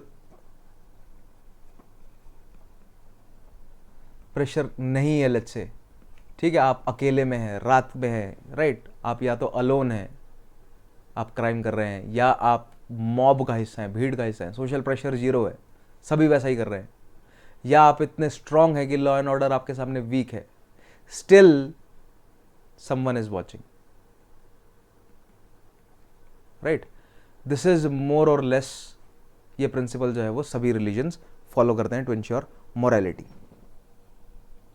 right. In Semitic religion they said that कि भैया ऐसे लोगों के लिए हेल इज वेटिंग, और हेल जो है वो बहुत खतरनाक जगह है, जहाँ पर जो है वो उनको हर रोज कढ़ाई में जो है वो तला जाएगा, भूना जाएगा, मारा जाएगा, पीटा जाएगा, राइट, बहुत बुरा हाल करा जाएगा उनका। हेल, नरक जो है वो वेट कर रहा है। और इंडियन फिलॉसफी में, हिंदू फिलॉसफी में क्या है, नरक नरक की बात नहीं करते वो, नरक और हेवन से एक स्टेप आगे जाकर बात करते हैं वो, ठीक है। हिंदू फिलॉसफी क्या कहती है कि धरती पे नरक दिखा देंगे, राइट। हिंदू फिलॉसफी ये कहती है कि भैया अच्छा काम है ना, अगर आप गुड कर्मा रखेंगे आपका, या अगर आप कर्म की साइकिल से बाहर निकल आते हैं, राइट, तो you will not get heaven, you will get moksha. Heaven और हेल का कॉन्सेप्ट भी अजीब है। हेवन में वो सारी चीजें आपको मिलेंगी जो धरती पर करने से आप हेल जा सकते हो, है ना। सेमेटिक रिलीजन में, according to Semitic religion, Christianity, Islam, heaven में वो सारी चीजें आपको मिलेंगी, सारी हर तरह की डिबॉचरी आपको हेवन में मिलेगी, जो डिबॉचरी अर्थ पर करने से आपको हेल मिल सकती है। सो इजंट दिस फनी? थोड़ा पढ़िएगा इसके बारे में और आपको समझ आएगा, राइट। सो मोक्ष, वी नीड मोक्ष, है ना, ठीक है। In Indian philosophy we need moksha, चाहिए हमें, साल्वेशन चाहिए, लिबरेशन चाहिए। लिबरेशन चाहिए किससे? मोक्ष is what? It is liberation from bondage. और कौन बांध कर रख रहा है हमें? द बॉन्डेज इज दी, क्या बंधन है? कर्म का बंधन है, कर्म बंधन, और द साइकिल ऑफ रीबर्थ।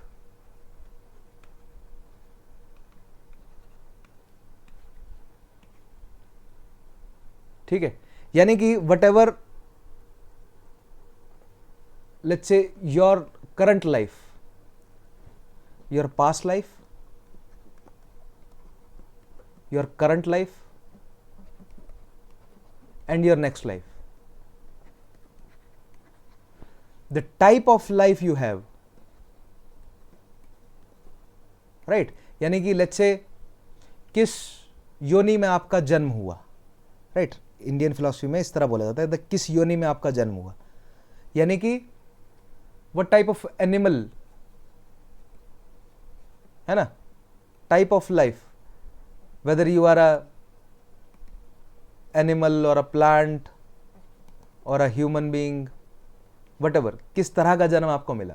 अगर आप ह्यूमन हैं तो ह्यूमन में भी आप हेल्दी हैं या नहीं हैं, हेल्दी पैदा हुए या नहीं, रिच फैमिली में पैदा हुए या पुअर फैमिली में पैदा हुए, राइट, किस कास्ट में पैदा हुए, किस रेस में पैदा हुए, किस रिलीजन में पैदा हुए, वटएवर, ये सभी, everything depends upon your Karma. The type of life you get in your birth, it depends upon your Karma and Karma of your past life. अगर आपके पास्ट लाइफ में आपके कर्म का बैलेंस अभी बचा है, बैलेंस इज रिमेनिंग, तो वो पूरा करना पड़ेगा आपको करंट लाइफ में। करंट लाइफ में अगर आपके कर्म का बैलेंस बचता है तो वो आप पूरा करेंगे नेक्स्ट लाइफ में। एंड अगर आपके पास्ट के लाइफ का बैलेंस, यानी कि पॉजिटिव बैलेंस था, आपने कर्म ज्यादा अच्छे किए, तो करंट लाइफ में आपको हो सकता है अच्छा जन्म मिला हो। करंट लाइफ में अगर आपका नेगेटिव जो है वो बैलेंस रहा, बुरे कर्म ज्यादा किए, तो नेक्स्ट लाइफ में जो है वो आपको बुरा जन्म मिल सकता है, जानवर का जन्म मिल सकता है, कोई मतलब जैसे मान लीजिए प्रेजेंट लाइफ में आपने बहुत लोगों की टांगे तोड़ी, अगले जन्म में जो है वो आप दिव्यांग पैदा होगे, राइट। पिछले जन्म में हो सकता है आपने बहुत बेहतरीन जो है वो कर्म कमाए हो, प्रेजेंट लाइफ में जो है वो आप अंबानी के घर में पैदा हो गए, ठीक है। So whatever your karma और balance of your karma is, that will decide that what will be the type of life you will living और you lived in your past life, not just life but your lifes, जितनी भी past lifes आप जीते आए हैं, your current life and your next life too, right. And you will keep on getting rebirth, आप जो है वो पैदा होते जाएंगे, राइट, बार बार पैदा होते जाएंगे, until and unless your account और balance of the karma is settled, right.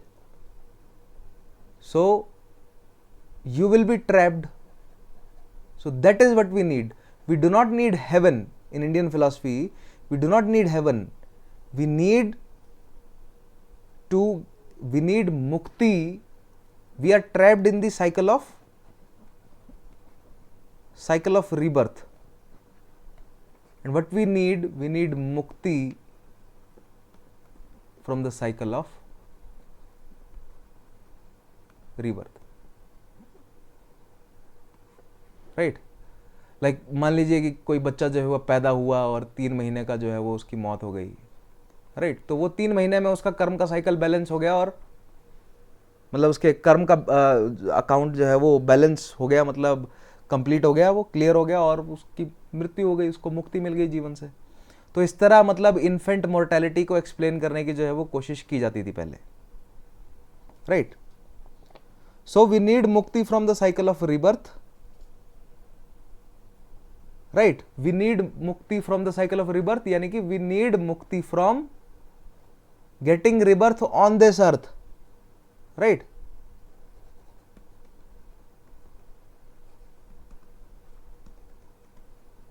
Because the earth, जो धरती है, इट इज फिल्ड विद दुख,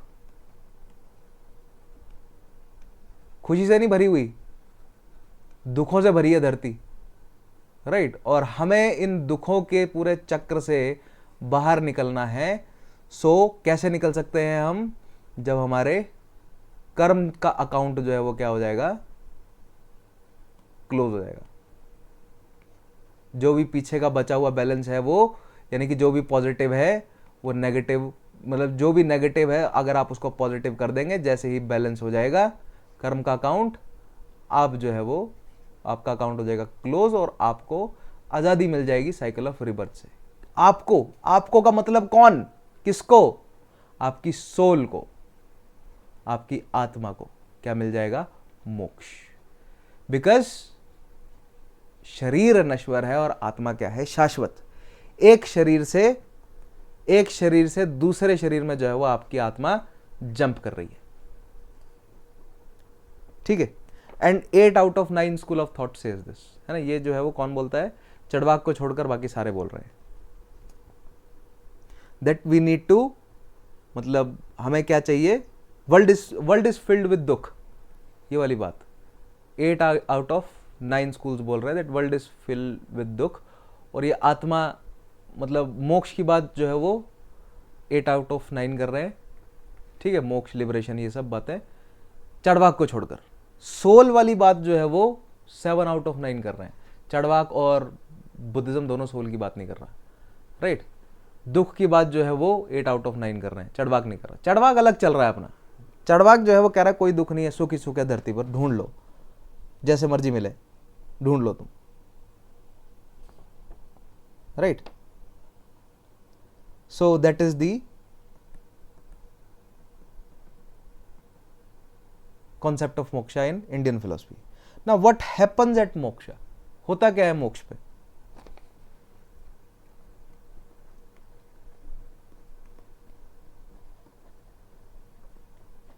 तो एक स्टेबल स्टेट में जो है वो हमारी सोल आ जाती है।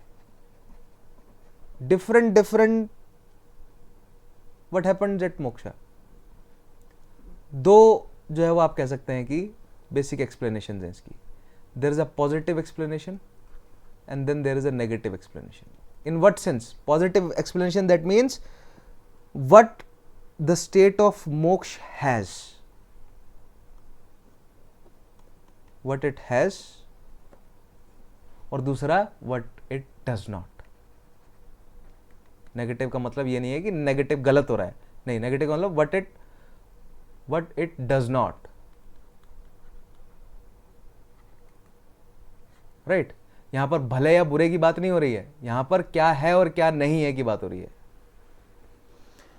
तो पॉजिटिव सेंस में here it means that moksha is a state of ultimate joy or bliss. What it has is ultimate, it has ultimate joy और अल्टीमेट ब्लिस. मतलब इससे ऊपर खुशी जो है वो और कुछ नहीं मिल सकती हमारी सोल को. अल्टीमेट जॉय मिलेगा, बिल्कुल ट्रांसेंडेंटल हो जाएंगे हम. और कौन कहता है ऐसा? वेदांत फिलॉसफी ऐसा बोलती है पूरी थ्रू आउट, चाहे वो अद्वैतवाद है, चाहे वो विशिष्ट अद्वैतवाद हो, जो भी है, मतलब नियो वेदांत, पूरा का पूरा जो वेदांत स्कूल है वो सभी यही कहता है. उसके अलावा जैनिज्म, कैवल्य में अल्टीमेट जॉय है, अल्टीमेट ब्लिस है. ठीक है. महायान बुद्धिज्म, याद रखिएगा, not Hinayana but Mahayana Buddhism. Buddha खुद नहीं कह रहे हैं ऐसा, महायान बुद्धिज्म कह रहा है कि भैया अल्टीमेट जॉय है निर्वाण में. ठीक है. वेयर एज नेगेटिव में, यानी कि what it does not have में भी दो है. First is that it there is end of sufferings. तो क्या नहीं है? What it does not have, it does not have any sufferings. So क्या having ultimate joy and having no suffering, is this one and the same thing? क्या ये same चीज है? नहीं, बिल्कुल नहीं. ठीक है. आप खुद को एग्जांपल लीजिए. आप अभी पढ़ रहे हैं, बैठे हुए हैं कहीं पर भी, बेड पे, कुर्सी पे, धरती पे, जैसे भी बैठे हैं, तो क्या आप अभी सफर कर रहे हैं? मतलब फिजिकल फॉर्म में, अगर जैसे आप लिख रहे हैं तो क्या लिखने में आपके हाथ को दर्द हो रहा है?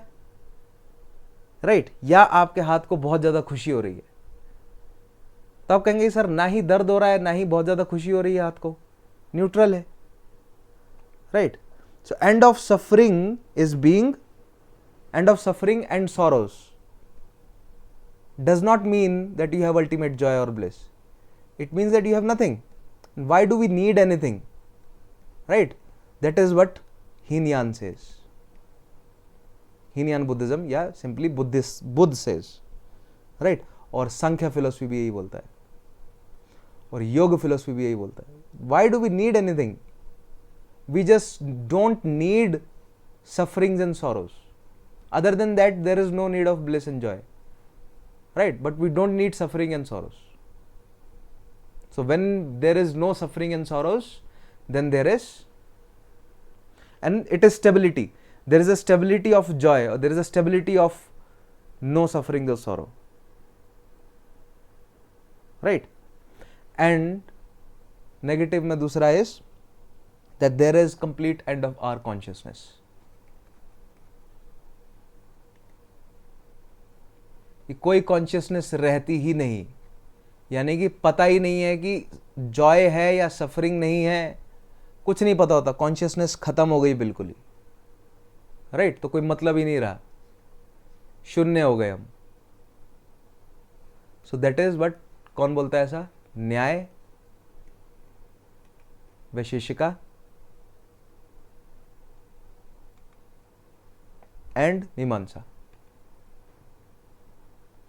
So Nyaya, Vaisheshika, Mimamsa says that there is end of consciousness while when we attain moksha. Right? So 3 school हो गए ये षड दर्शन में से. Then सांख्य एंड योग कहते हैं कि भैया there is end of suffering. Right? 5.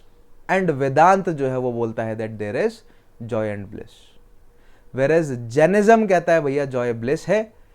Hinayana Buddhism कहता है end of suffering है. महायान बुद्धिज्म कह रहा है कि joy है या bliss है. और चारवाक कह रहा है कि कुछ नहीं होता ऐसा.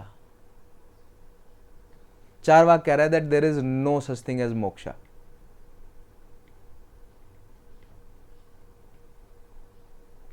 तो टेंशन ही मत लेनी, टेंशन ही नहीं लेनी किसी तरह की. right? Then next is what are the paths to attain moksha. मोक्ष को अटेन करने के पाथ क्या है, right? Moksha is the ultimate purpose of life, then right, Indian ethics में. Then what is the path to attain moksha? So there are 4-5 path. Gyan, bhakti, Karma, कोई भी चलेगा, या अ मिक्सचर. सो बेसिकली 3 है, ज्ञान, भक्ति एंड कर्म. ज्ञान का रास्ता किसने दिखाया है? अद्वैत वेदांत ने, यानी कि शंकराचार्य. और ऐसा नहीं है कि कोई भी ज्ञान के रास्ते पे चल देगा, बहुत मुश्किल है. पहले एलिजिबिलिटी क्राइटेरिया बहुत खतरनाक है भाई, एलिजिबल होना ही इस एग्जाम के लिए बहुत मुश्किल है. आपको जो है वो मतलब समझ रहे हैं, पूरा प्रॉपर एस्टिक जो है वो बिहेवियर बनाना पड़ेगा आपको, पूरा नेचर वैसा, आपको पूरा वैल्यू सिस्टम अपना वैसा बनाना पड़ेगा. ठीक है, भरी धूप में बैठे हैं शॉल ओढ़कर, बिल्कुल ठंड में जो है वो नग्न अवस्था में बैठे हैं, राइट? तो ये ज्ञान को अटेन करने का तरीका जो है वो शंकराचार्य ने बहुत डिफिकल्ट दिखाया है, that is Advaita Vedanta. Then bhakti जो है वो आसान है, मौज मस्ती से भरी है भक्ति. रामानुज ने जो शुरुआत करी, राइट, दैट इज विशिष्ट अद्वैतवाद. कर्म फिलॉसफी, कर्म जो है वो बात करता है कौन? मीमांसा कर्म की बात करता है. कर्म किस तरह के कर्म? Rituals and ceremonies. यहां पर रिचुअल सेरेमनीज की बात चल रही है. आप रिचुअल्स सेरेमनीज करके जो है वो मोक्ष तक पहुंच सकते हैं. देन कोई भी रास्ता अपनाओ, ये कहते हैं कृष्ण गीता में. कृष्ण कहते हैं गीता में कि कोई भी रास्ता अपनाओ, चाहे वो ज्ञान का है, चाहे वो भक्ति का है, चाहे वो कर्म का है, आना तुम्हें मेरे पास ही है. ठीक है. और मिक्स्ड रास्ता जो है वो जैन फिलॉसफी से हमें देखने को मिलता है, जिसको बोलते हैं त्रिरत्न हमें फॉलो करने पड़ेंगे. 3 रत्न क्या क्या है? ज्ञान, पहले तो सम्यक दर्शन, सम्यक ज्ञान और सम्यक चरित्र. तो ज्ञान, दर्शन और चरित्र. ज्ञान किसका? सॉरी, दर्शन, ज्ञान एंड चरित्र. दर्शन को पहले रखेंगे, ज्ञान एंड देन चरित्र. दर्शन कौन से? जैन फिलॉसफी. जैन स्कॉलर्स, महावीर या जितने भी स्कॉलर्स हैं, उन्होंने जो कहा है उसमें फेथ होना आपका बहुत जरूरी. उसमें फेथ होगा तब वो आपको ज्ञान मिल पाएगा प्रॉपरली, और तब आप उसको प्रॉपर तरीके, चरित्र यानी कि चरित्र का मतलब यहां पर यह है कि आप प्रॉपर तरीके से उसको फॉलो करेंगे. Whatever it requires you will do, following properly, right? D stands for darshan. दर्शन किसका? जैन दर्शन. you do have to have faith in the Jain darshan. Whatever Mahavir have said or whatever the different Jain scholars have said, उसमें complete faith होना जरूरी है आपका, right? तभी आप जो है वो उस ज्ञान को प्राप्त कर पाएंगे. एंड देन वो ज्ञान को आपको अप्लाई करना है प्रॉपरली, जैसा जो है वो प्रिस्क्राइब्ड होगा. आगे जैन फिलॉसफी पढ़ेंगे तो you will go into this detail, और आगे डिटेल में जाएंगे. तो ये मोक्ष के प्राप्ति के डिफरेंट रास्ते बताए गए हैं. ठीक है. Next is we need to understand. So हमने पुरुषार्थ से कहानी शुरू करी थी. पुरुषार्थ, 4 पुरुषार्थ थे: धर्म, काम, अर्थ एंड मोक्ष. फिर मैंने आपको क्या कहा था, एक बार पुरुषार्थ आपको समझा दूंगा. Then we will enter into the link between, then we will enter into moksha के बाद हम पढ़ेंगे रीबर्थ, सॉरी कर्म को, कर्म के बाद पढ़ेंगे रीबर्थ को, और रीबर्थ के बाद पढ़ेंगे इमॉर्टैलिटी ऑफ सोल.